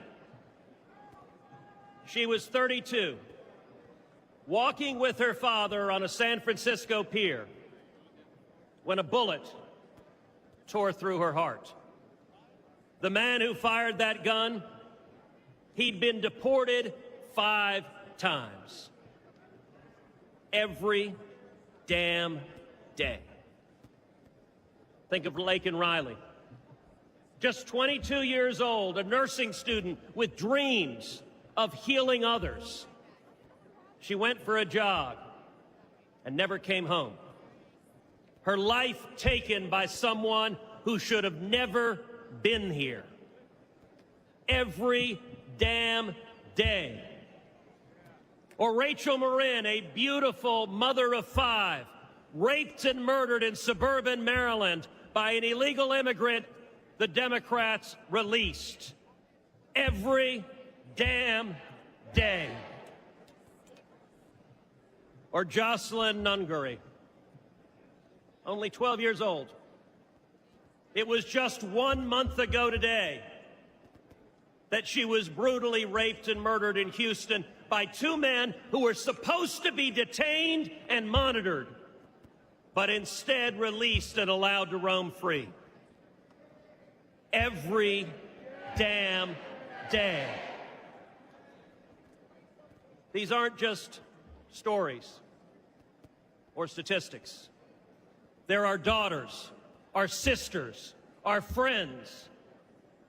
The families don't care about the empty numbers. They care about the empty chairs at the dinner table, about the voices they'll never hear again, about the laughter lost, and about the dreams that will never be fulfilled. I've sat with these families in living rooms where the silence is so loud that it hurts, where photo albums are opened with trembling hands. How did we get here? It happened because Democrats cynically decided they wanted votes from illegals more than they wanted to protect our children.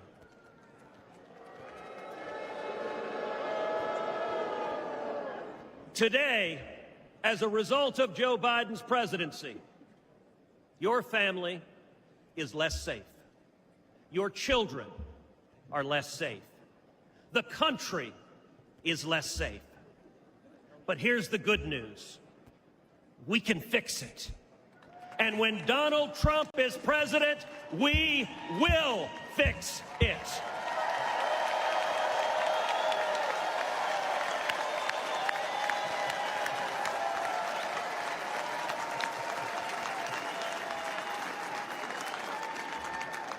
We know this because he's done it before. I know this because I worked hand in hand with President Trump to secure our border, and we achieved the lowest rate of illegal immigration in 45 years.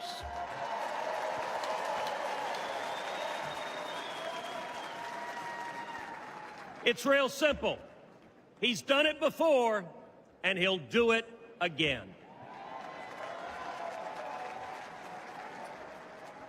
So tonight, I speak for Kate and Laken and Rachel. Tonight, I speak for Jocelyn. And let us go forward together and keep our sacred oath to defend the Constitution and to protect the American people. Let us secure our borders, enforce our laws, protect our children, and restore the future.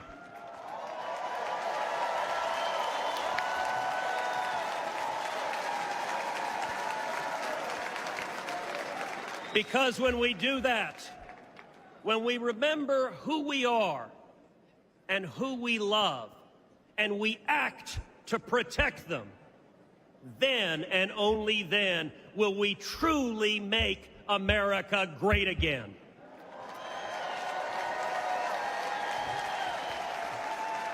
Thank you. God bless Texas, and God bless the United States of America.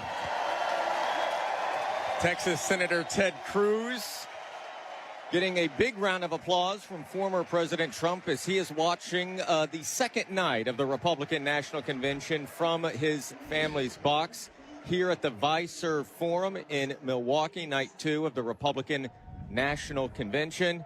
We will take a pause right here. We'll come back ahead of Nikki Haley's speech to delegates. Stay with us. You're listening to Democracy 24 on Fox News Radio and the Fox News app.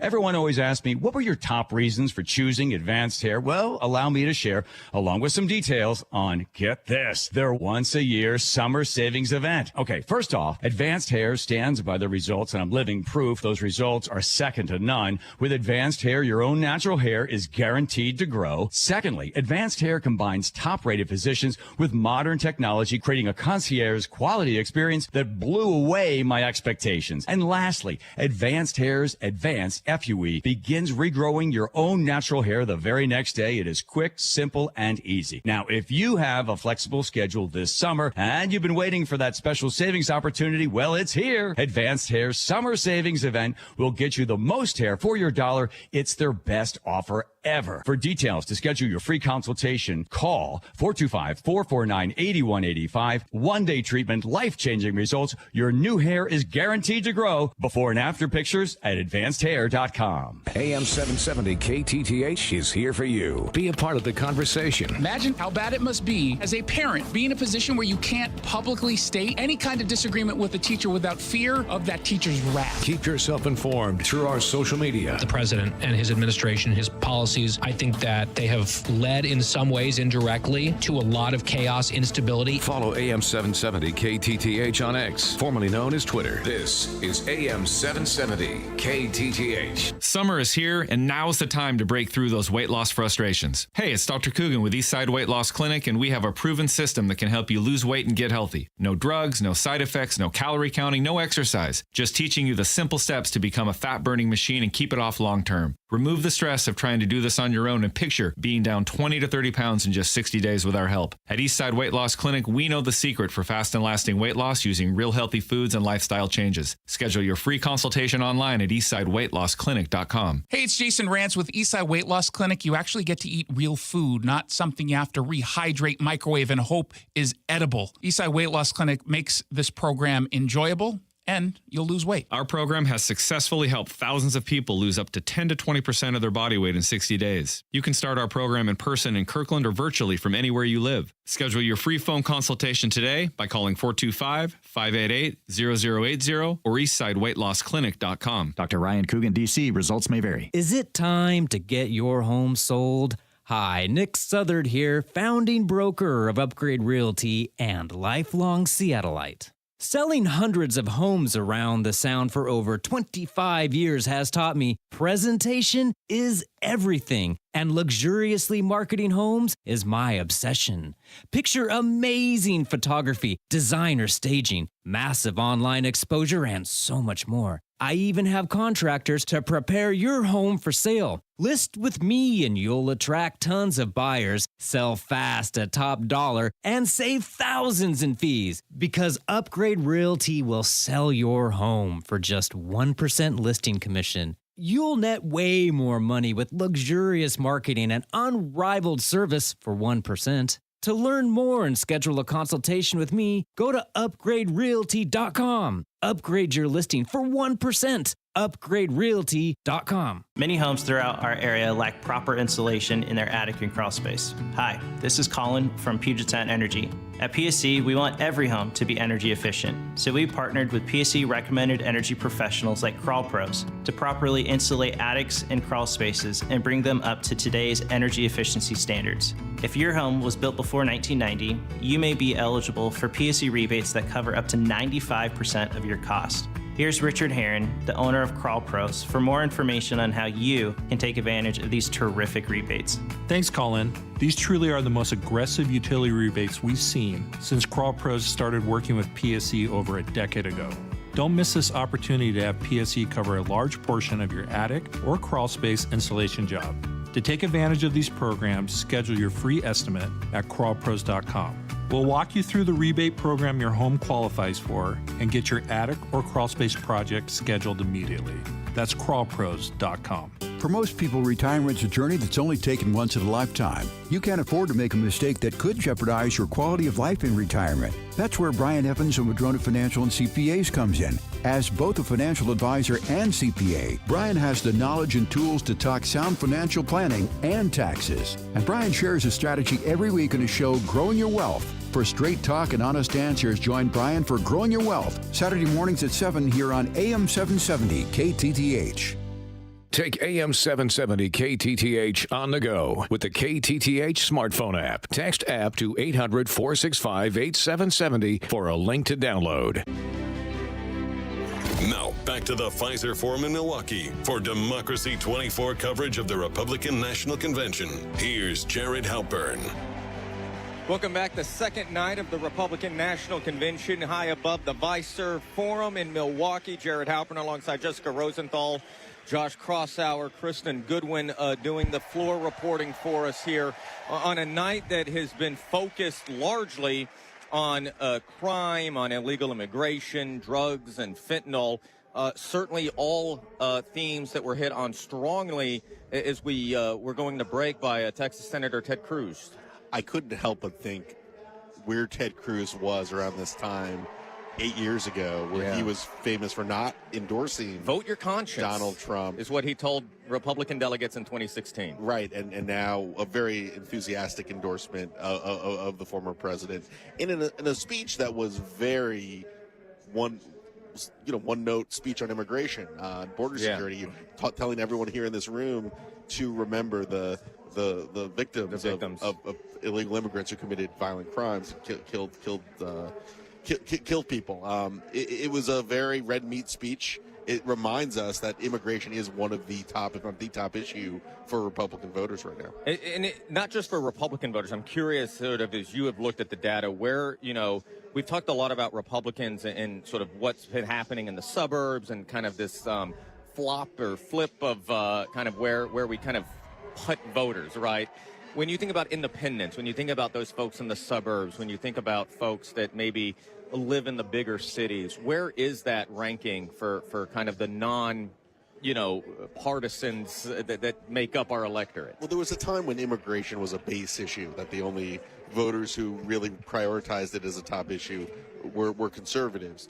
But as social services are strained in blue cities across the country, it's become much more impactful across the broader electorate. This is not just an issue that conservatives prioritize, but you even see independents and moderates too know we need to have control of the border. They're critical of President Biden's border security policies, and that's the one area where Republicans have the biggest advantage. Josh, we just watched a video of former President Trump speaking to everybody about voting by mail. He's encouraging everybody to vote by mail this time. But if he is elected and becomes president, he is promising legislation. He's promising to change things so that voting would radically change if he were to accomplish his goal. It would be same-day voting. It would be paper ballots. It would not be the way it is now, even though, for now, he's encouraging everybody. You got to play by the rules that are written down. It's tough to actually. The states usually decide a lot of the voting rules. Yeah. So I think it would be difficult, even in a best case scenario, for the former president. But look, that's a big change from Donald Trump. He in 2020 was railing against voting by mail. That was something he thought was not just voting by mail, sort of the early voting, absentee voting. Yeah, drop boxes. Voting. Look, and Democrats have liberalized voting access rules, more early voting, drop boxes in major counties, like things that when you and I were growing, that wasn't part the of the idea being, are you making it easier for people to vote? Donald Trump remembers when, you vote on election day.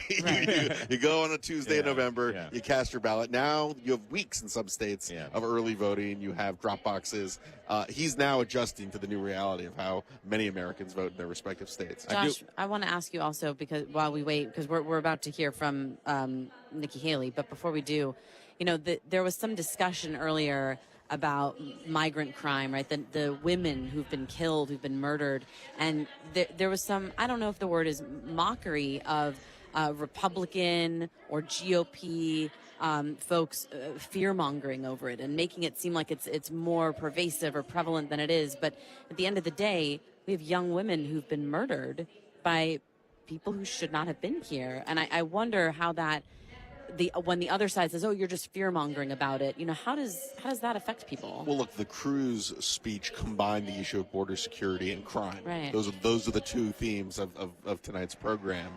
And look, I think if you look at the data, I don't think illegal immigrants are committing crimes necessarily at any higher rate than that. So I think there's a little bit of demagoguery. I mean, even though these are awful situations that have happened in recent months, but look, that's a potent political argument still. That's a potent political argument. Again, when you see the border not being secured and you have people that are not supposed to be in this country, and look, Democrats ran on sanctuary, like basically having certain cities being harbors or being spaces where undocumented immigrants can stay without having any legal retribution. And I think that is something that really frustrated not just conservatives, but people who believe in the rule of law, right? And then when you have people committing violent crimes, it really angers a whole lot of voters. Brenna Byrd is the Attorney General of Iowa. She is speaking right now as we wait the remarks of Nikki Haley, the former ambassador to the United Nations under the Trump administration, who emerged really as maybe the chief Trump critic in the primary election that we just had, Josh. Yeah, it's interesting. I remember when we thought Iowa was, going to be more competitive in the caucuses than it actually was. I don't know if Nikki Haley's been invited. Is Kim Reynolds speaking at the convention? I don't think so. I've not seen the list I don't yet. think so. Yeah, that was a gamble from the Iowa governor that did not pay off. But this is an up and coming state official, Attorney General. And then we'll hear and also Attorneys General speaking tonight pretty prominently, given that the theme seems to be law enforcement, seems to be law and order, violent crime, drugs, fentanyl. And again, I think it's going to be interesting here, and I'm kind of vamping, I'll be honest, a little bit, because I want to hear the reaction when Nikki Haley is introduced. I want to see and hear how this crowd reacts. And the Attorney General of Iowa has concluded her remarks, and they are... Here we go. Nikki Haley. Here we go. Seems positive. Very positive. Positive reaction.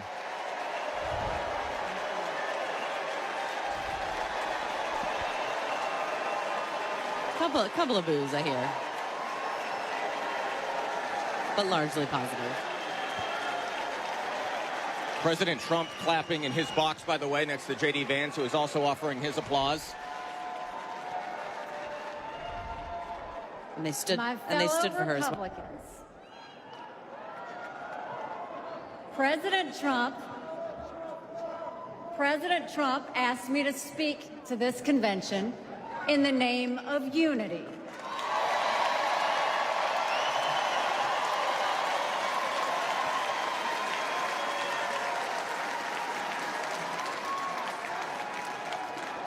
It was a gracious invitation, and I was happy to accept.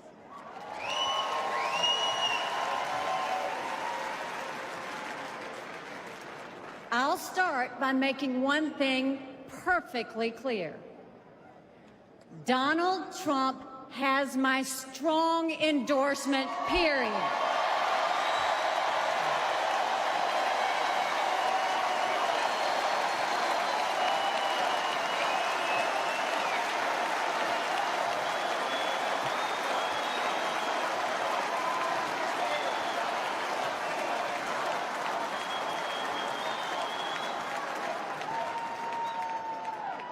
Our country is at a critical moment.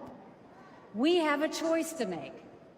For more than a year, I said a vote for Joe Biden is a vote for President Kamala Harris. After seeing the debate, everyone knows it's true.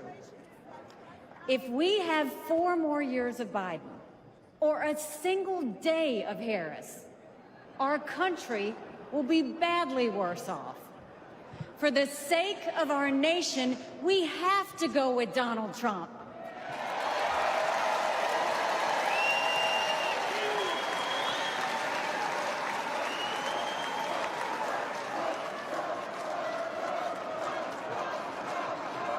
But there's more to it than that. We should acknowledge that there are some Americans who don't agree with Donald Trump 100% of the time. I happen to know some of them. And I want to speak to them tonight.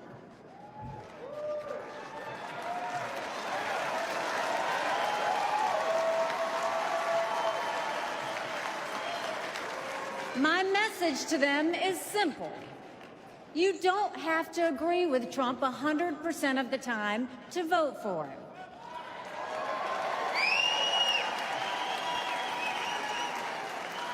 Take it from me, I haven't always agreed with President Trump. But we agree more often than we disagree.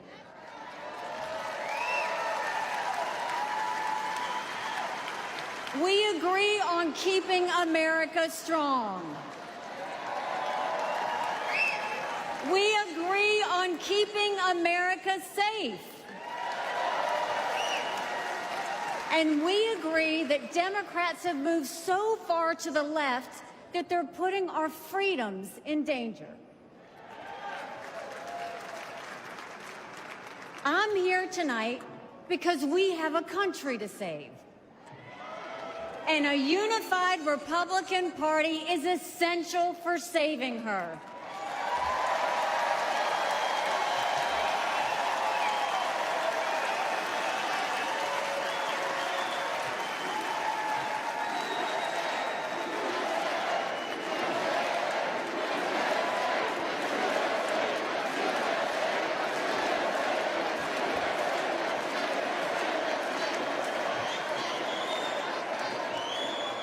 For those who have some doubts about President Trump, I want to tell you a few things about the Commander-in-Chief I know and worked with.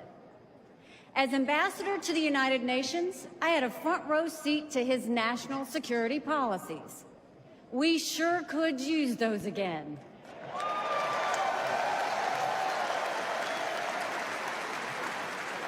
Think about it. When Barack Obama was president, Vladimir Putin invaded Crimea. With Joe Biden as president, Putin invaded all of Ukraine. But when Donald Trump was president, Putin did nothing. No invasions.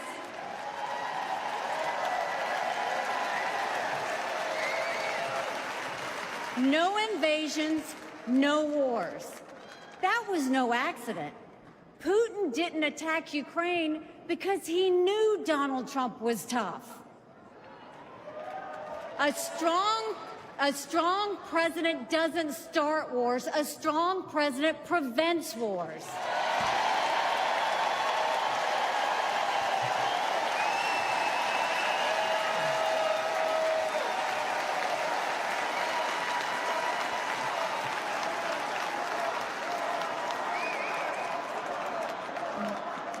Then look at the Middle East. Every problem in that part of the world can be laid at the feet of Iran. The dictators who chant death to America are the bankrollers and weapons suppliers for Hamas and Hezbollah. They're behind the barbaric massacres and the hostage-taking. Once again, compare Trump and Biden. Trump got us out of the insane Iran nuclear deal.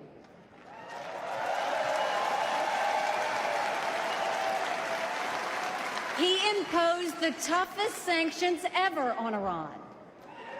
And he eliminated the arch-terrorist Qasem Soleimani.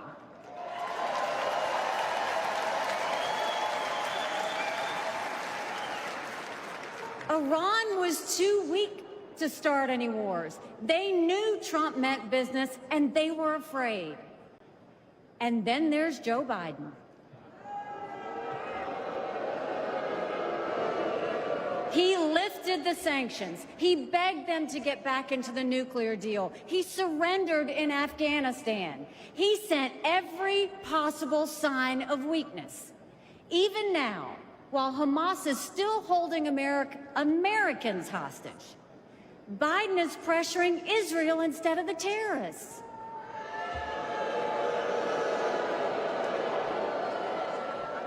Between Israel and Hamas, Donald Trump is clear about who is our friend and who is our enemy.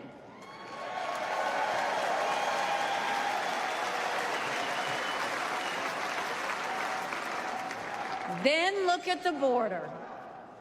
It's the single biggest it's the single biggest threat Americans face. Under Joe Biden, migrants are coming into our country by the thousands every day. We have no idea who they are, where they end up, or what they plan to do. And let me remind you, Kamala had one job, and that was to fix the border.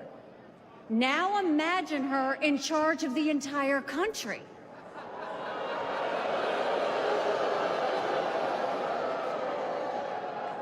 Under Donald Trump, we didn't have the border disaster we have today, and we won't when he is president again.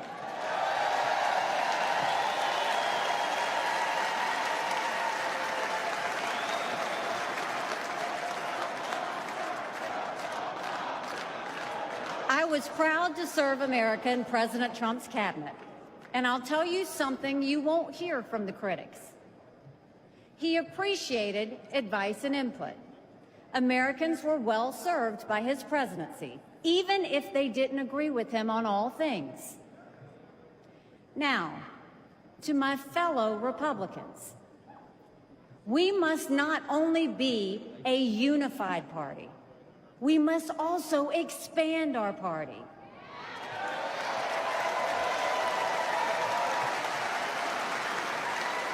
We are so much better when we are bigger. We are stronger when we welcome people into our party who have different backgrounds and experiences. And right now, we need to be strong to save America. This is a defining moment, not only for our party, but for our country. Our fellow Americans are fearful right now. Families are suffering from inflation and wages that don't keep up with prices. Young people are being indoctrinated to think our country is racist and evil. The Jewish community is facing an obscene rise in anti-Semitism. Too many minorities are trapped in communities devastated by crime. Our foreign enemies win when they see Americans hate each other.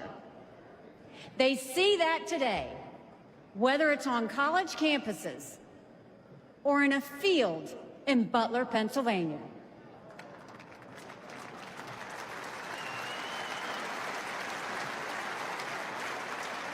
But we can conquer those fears with strength and unity. No president can fix all of our problems alone. We have to do this together. America has an amazing ability to self-correct. In this moment, we have a chance to put aside our differences and focus on what unites us and strengthens our country.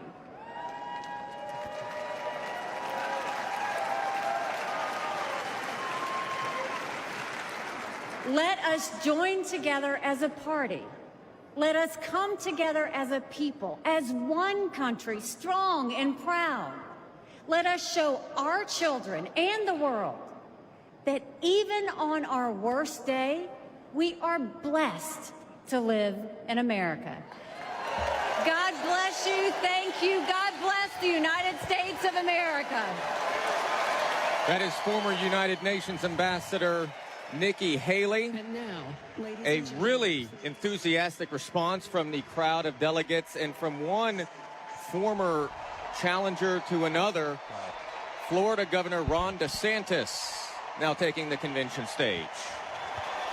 My fellow Republicans, let's send Joe Biden back to his basement and let's send Donald Trump back to the White House.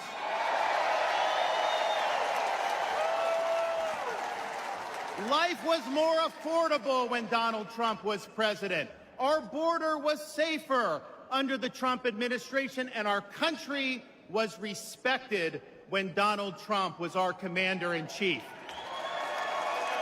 Joe Biden has failed this nation.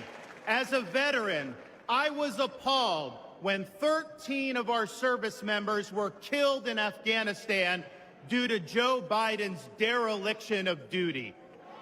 As a citizen, as a husband, and as a father, I am alarmed that the current president of the United States lacks the capability to discharge the duties of his office. Our enemies do not confine their designs to between 10 a.m. and 4 p.m. We need a commander-in-chief who can lead 24 hours a day and 7 days a week. America cannot afford 4 more years of a weekend at Bernie's presidency. But let's be honest. Let's be honest here.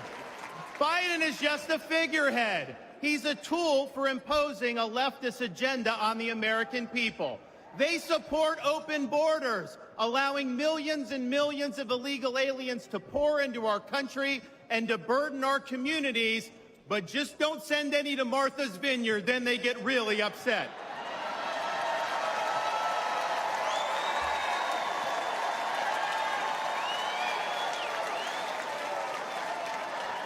They have unleashed progressive prosecutors across our nation who care more about coddling criminals than about protecting their own communities. They use the unelected bureaucracy to impose their will on us without our consent, and they weaponize political power to target their political opponents like they've done to our own nominee.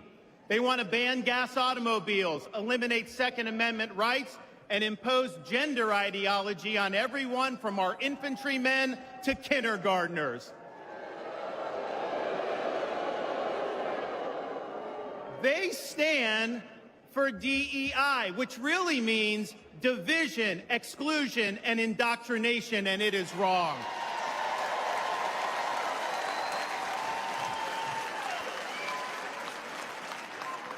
They mandated that you show proof of a COVID vaccine to go to a restaurant, but they oppose requiring proof of citizenship to cast a vote.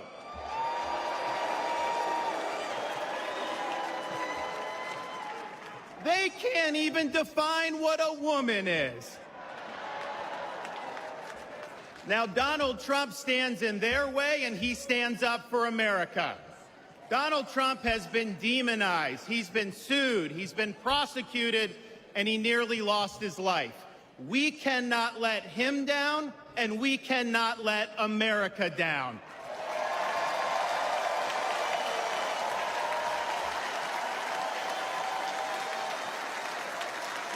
It is the values of this Republican Party that reflect our nation's founding principles.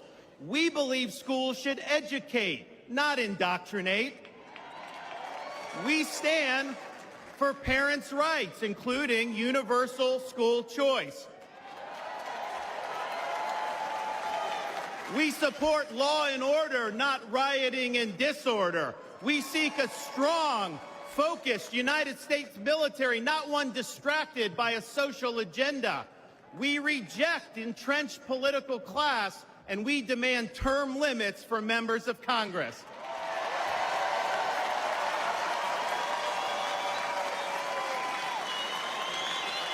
We stand for fiscal sanity, for low taxes, and for reduced debt. We seek to reclaim the constitutional government as envisioned by our founding fathers by bringing the administrative state to heel once and for all. We believe that you must be a citizen in order to vote, and that photo ID should be required before casting a ballot.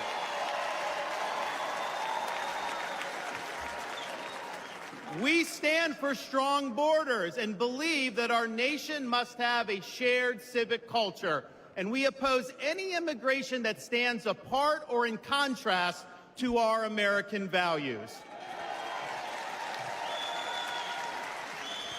We believe in the principles articulated in the Declaration of Independence that our rights come not from the generosity of the state, but from the hand of the Almighty, including the right to life, liberty, and the pursuit of happiness.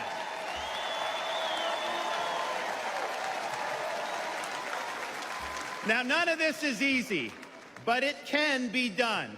For decades, my home state saw elections determined by razor-thin margins. Today, due to bold leadership, the Democratic Party lies in ruins. The left is in retreat. Freedom reigns supreme. The woke mind virus is dead, and Florida is a solid Republican state.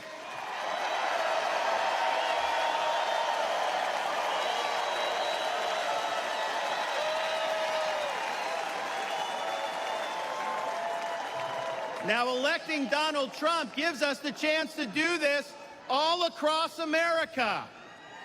And we have a responsibility to step up and make it happen. We have a responsibility to preserve what George Washington called the sacred fire of liberty. This was a fire that burned in Independence Hall in 1776 when 56 men pledged their lives, their fortunes, and their sacred honor to establish this nation. It's a fire that burned at a cemetery in Gettysburg, Pennsylvania, when our nation's first Republican president pledged this nation to a new birth of freedom. It's a fire that burned at the foot of the Berlin Wall in 1987, when our nation's 40th president stood in front of that wall and said, "Mr. Gorbachev, tear down this wall."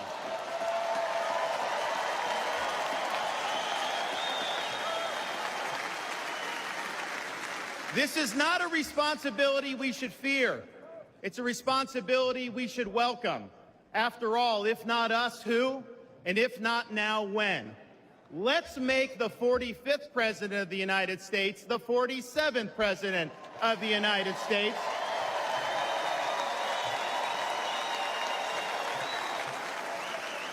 Let's elect Republicans up and down the ballot, and let's heed the call of our party's nominee to fight, fight, fight for these United States. Thank you. God bless you. Let's win in November. Thank you so much. Florida Governor Ron DeSantis has the delegates on their feet on the second night of the Republican National Convention here at the Visor Forum in Milwaukee. Plenty to talk about between the last two speakers, and we will do that when they come back. You are listening to Democracy 24 on Fox News Radio and the Fox News app.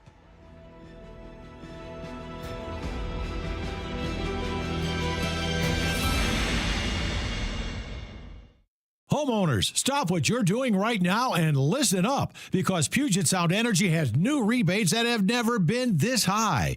If insufficient insulation or no insulation at all in your crawl space or attic are impacting your energy bills, now's the time to get your free inspection from Northwest Crawl Space Services, because these PSC rebates could pay for up to 95% of your project, and that could mean thousands of dollars in savings on your job. But make sure you hire a crawl space company that's PSC certified, because not every company can offer these rebates. Don't miss out. Call today, and the team from Northwest Crawl Space Services are happy to give you a free energy savings consultation. Northwest Crawl Space Services will get rid of the critters, re-insulate your home, and hook you up with big-time savings and PSC rebates. Remember, these guys can solve any crawl space or attic problem, no exceptions. See if you qualify for savings from PSC. Go to nwcrawlspace.com. Are you looking for a construction loan to build your dream home? Are you a local builder needing a better financing option for your next spec project? Hi, I'm Scott Rireka, CEO of Legacy Group Capital in Bellevue. Stop wasting time with local banks and credit unions and their endless guidelines. We're the experts for common sense residential construction loans. We lend our own money, we make our own decisions. And if your deal makes sense, we'll get it done fast with flexible terms. For homeowners, we advise you every step of the way with things like budget and timeline, ensuring the completion of your dream home. For builders, Legacy's not only your lender, we'll source your next deal, provide permitting services, and if you're short on equity, we'll invest alongside of you. Legacy Group Capital has lent more than $1 billion, helping over 130 local builders and hundreds of homeowners. We can help you. Construction loans don't have to be hard. Borrow smart with a common sense construction loan from Legacy Group Capital. Visit LegacyG.com. LegacyG.com. Next Step Pregnancy Services in Linwood is an accredited nonprofit medical clinic serving those experiencing unplanned and planned pregnancy with accurate and honest care so families can make informed decisions. Find out more and donate at nextstepnw.com. Don't let a cold, sinus infection, or allergies ruin your day. Breathe easier, sleep better, and feel healthier with Navage. Visit Navage.com, Walmart, Walgreens, or CVS. Did you know that feeling sluggish or weighed down could be a sign that your digestive system isn't working at its best? Taking Metamucil every day can help. Metamucil fiber powders help promote your daily digestive health using a plant-based fiber called psyllium. The gelling action of this special fiber traps and removes waste so you can feel lighter and more energetic. Metamucil, promoting digestive health for a better you. Learn more at Metamucil.com. These statements have not been evaluated by the Food and Drug Administration. These products are not intended to diagnose, treat, cure, or prevent any disease.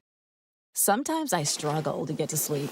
My body stopped for the day, but my mind is still running. So I take ZzzQuil. ZzzQuil, the world's #1 sleep aid brand, has a range of non-habit-forming products to fit you and your family's needs. Invest in a great night's sleep for the best you tomorrow. I'm awake and ready to take on anything. Better days start with ZzzQuil nights. Explore our products at ZzzQuil.com. Use as directed. Keep out of reach of children. The murder of 2 men forces their families to wrestle with impossible questions. Who is forgiveness for? Does everyone deserve a second chance? Follow Season 2 of The Letter, Ripple Effect, at theletterpodcast.com or wherever you get your podcasts.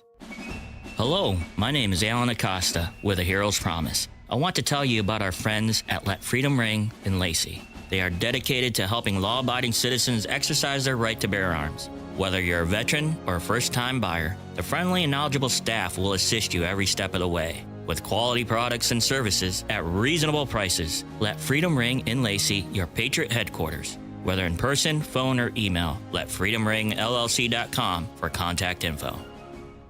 This is the story of the one. As head of maintenance at a concert hall, he knows the show must always go on. That's why he works behind the scenes, ensuring every light is working, the HVAC is humming, and his facility shines. With Grainger's supplies and solutions for every challenge he faces, plus 24/7 customer support, his venue never misses a beat. Call quickgrainger.com or just stop by. Grainger, for the ones who get it done.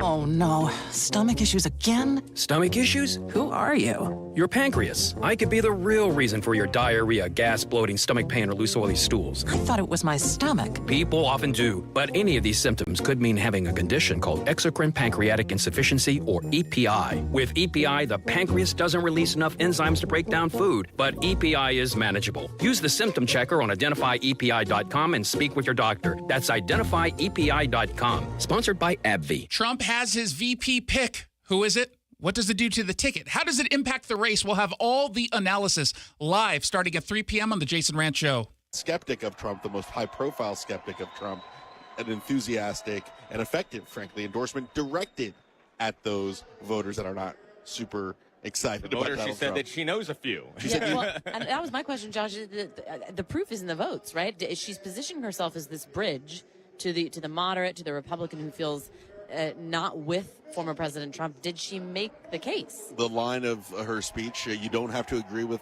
Trump 100% of the time to vote for him. And look, there are a lot of these, we call them double haters in the polling world, right? But those double haters voted for Biden pretty overwhelmingly in 2020. They've been tilting towards Trump, but they're still trying to figure things out. They've been trying to figure out like who they they'd hate less, I guess is the right formulation. Right. I think that message that Haley delivered could certainly move the needle on that. I was also really interested in hearing from both of you on this front, because so far we've heard a lot of foreign policy positions that are against Ukraine funding, that are not on board with, as you said yesterday, Jared, there's a bit of a schism in the Republican Party on foreign policy. Nikki Haley, who is in favor of Ukraine funding, she's in favor of supporting Ukraine. She didn't focus on that. Her position was, instead of talking about defending Ukraine, she focused on how Vladimir Putin didn't do anything when Trump was in office. That was sort of the way she took that position. It seemed to me that the argument she was making is we won't be having that debate. That being said, we should remember that Vladimir Putin did invade Georgia under a Republican administration. True, 2008 under George W. Bush. My bigger takeaway, though, was the applause she got while entering the stage. Yeah. We were talking before whether there would be some boo, what kind of reception she'd receive. I mean, there were some scattered boos, perhaps, but it was overwhelmingly enthusiastic and positive. And even the parts where she said, listen, you don't have to agree with Trump 100% of the time, delegates seemed receptive to that. Like, yeah, we do need to build this base. She speaks in a very conversational manner, like you're talking at the kitchen table, and it's a very effective. I think her rhetoric is very effective, and I think, look, we talked about the isolationist donor, David Sachs, last night. That was the reception you got from a more traditional Republican foreign policy. Then on the other side, you had Florida Governor Ron DeSantis. That was red meat. That was red meat all the way. That was a reminder that the issues that Ron DeSantis brought to the table in his own campaign, very effective issues, and Trump has co-opted the wokeness issue. He said the problem with Ron DeSantis is he said in the speech tonight, it's been defeated. During the campaign, he was like, well, I think we defeated it, but we have still more things to do. I mean, that was an argument that he's won the fight, and now it's a big part of the Republican Party's message. Those are red meat issues that have been effective in Florida, and I think Donald Trump has frankly co-opted a lot of the issues that Ron DeSantis put on the political map. But they were not best friends after the primary. So seeing Nikki Haley was the obvious unity moment. But there was certainly a kind of a unity moment in here from DeSantis as well. DeSantis hasn't been on the campaign trail. Right. And Donald Trump is here in the building when DeSantis and Nikki Haley are speaking. I don't think that's a coincidence. Call it an audition? Look, I think Nikki Haley may have gotten a spot perhaps in an administration. I mean, she certainly looked like she was on the outside looking in the Republican Party. I think she sort of salvaged her standing in the Republican Party with that speech tonight. Well, we'll see kind of where this goes and how she positions herself. You were right. I think that was a very effective speech to a lot of Trump-skeptical Republicans who are looking for a reason to not vote for President Biden. Nikki Haley, her speech seemed to be trying to make that case in a way that is maybe approachable. Well, and she also, I will say, was a little bit ahead of her political time, focusing on Biden not being the president. Kamala Harris could be the nominee. Well, that's what everyone's talking about. So, I mean, and she reminded everybody of that too.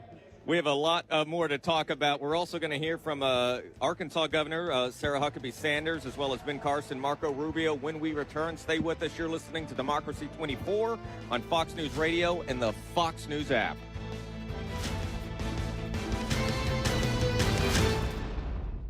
Summer is the time to feel and look your best, but I'm not talking about your abs or tan. Guys, I'm talking about your hair. Restore that bald spot, reverse your receding hairline, or add volume to thinning during Advanced Hair's once yearly summer savings event. Advanced Hair's simple one-day treatment begins to regrow your very own hair the very next day, and they guarantee your new hair will grow. They are the team that addressed my hair loss, and I recommend them to everyone. Take advantage of your flexible summer calendar and get the most hair for your dollar. Advanced Hair's summer sales event is on for a limited time. So get the details and schedule your free consultation today. 425-449-8185. One-day treatment, life-changing results. With Advanced Hair, your new hair is guaranteed to grow. Check out the incredible before and afters and make the call now while their summer savings event is still on. That's 425-449-8185 or advancedhair.com. Is a reverse mortgage right for you? Steve Teitler from Best Mortgage has another real-life reverse mortgage success story. I had some clients who weren't looking for cash, they just wanted to get rid of their $325,000 mortgage. We were able to get them a reverse mortgage that paid off that home loan, plus they had enough equity to get $7,000 cash at closing to pay for some repairs, and still have $11,000 left on the reverse mortgage line of credit to use for whatever they want, and best of all, they have no mortgage payments the rest of their life. As we always say at Best Mortgage, a reverse mortgage is great for some people, but it's not right for everyone. That's why I give you a consultation, not a sales pitch. I'll tell you if a reverse mortgage is right for you, and more importantly, I always tell you if it's not right for you. Call Best Mortgage to find out if a reverse mortgage is right for you. They're the reverse mortgage experts giving honest advice you can trust for over 30 years. 425-649-6000. Best Mortgage. Call 425-649. Your home for conservative thought. 770 KTTH Seattle. 94.5 K233DT East Lake. 94.5 K233BU Seattle. Rivals come together. I'm Paul Stevens, Fox News. Former President Trump and his VP nominee, Ohio Senator J.D. Vance, arriving at the Republican convention in Milwaukee right before one of Mr. Trump's staunchest primary opponents, former South Carolina Governor Nikki Haley, endorsed him. Donald Trump has my strong endorsement, period. Also speaking tonight, Florida Governor Ron DeSantis on a day where the themes at the convention were border security and crime prevention. J.D. Vance speaks tomorrow night. Former President Trump accepts his nomination on Thursday. Meantime, President Biden back on the campaign trail addressing this year's NAACP convention in Las Vegas. In his first speech since the attempt on his opponent's life, President Biden criticized Trump for his response to the riots after George Floyd's murder and his response to the pandemic. At one point, he said that Trump wants to take Americans' freedoms away and rhetorically asked what the hell is wrong with this man. But he never said a word framing Trump or Republicans as a threat or a danger. Biden rejected criticism. His rhetoric played a role in driving hostilities and struggled to articulate his view that Trump does pose a threat without pouring gas on the fire. And that's Fox's Jackie Heinrich. Senate Majority Leader Chuck Schumer calling for New Jersey Democratic Senator Bob Menendez to resign, this following his conviction in a federal bribery trial. People in the Senate, members of the Senate, they stand around their own. They really do. They kind of, batten down the hatches, and everyone, they kind of think the same thing, but they're afraid to say something. And now that the dam has broken, you're going to have a lot of people saying, if you don't go, we're going to try to push you out. The first thing they could probably do is kick him out of the Democratic caucus. That's the first thing that they would do. That's easy to do. That's Fox's Chad Pergram in D.C. Bob Menendez could be the first senator to be expelled from the upper chamber since the Civil War. America's listening to Fox News. This is the story of the one. As head of maintenance at a concert hall, he knows the show must always go on. That's why he works behind the scenes, ensuring every light is working, the HVAC is humming, and his facility shines. With Grainger's supplies and solutions for every challenge he faces, plus 24/7 customer support, his venue never misses a beat. Call quickgrainger.com or just stop by. Grainger, for the ones who get it done. Oh no, stomach issues again? Stomach issues? Who are you? Your pancreas. I could be the real reason for your diarrhea, gas, bloating, stomach pain, or loose oily stools. I thought it was my stomach. People often do, but any of these symptoms could mean having a condition called exocrine pancreatic insufficiency, or EPI. With EPI, the pancreas doesn't release enough enzymes to break down food, but EPI is manageable. Use the symptom checker on identifyepi.com and speak with your doctor. That's identifyepi.com. Sponsored by AbbVie. We all know a cancer diagnosis is physically and emotionally challenging, but it can also be financially devastating. That's why Northwest Hope and Healing is here to help.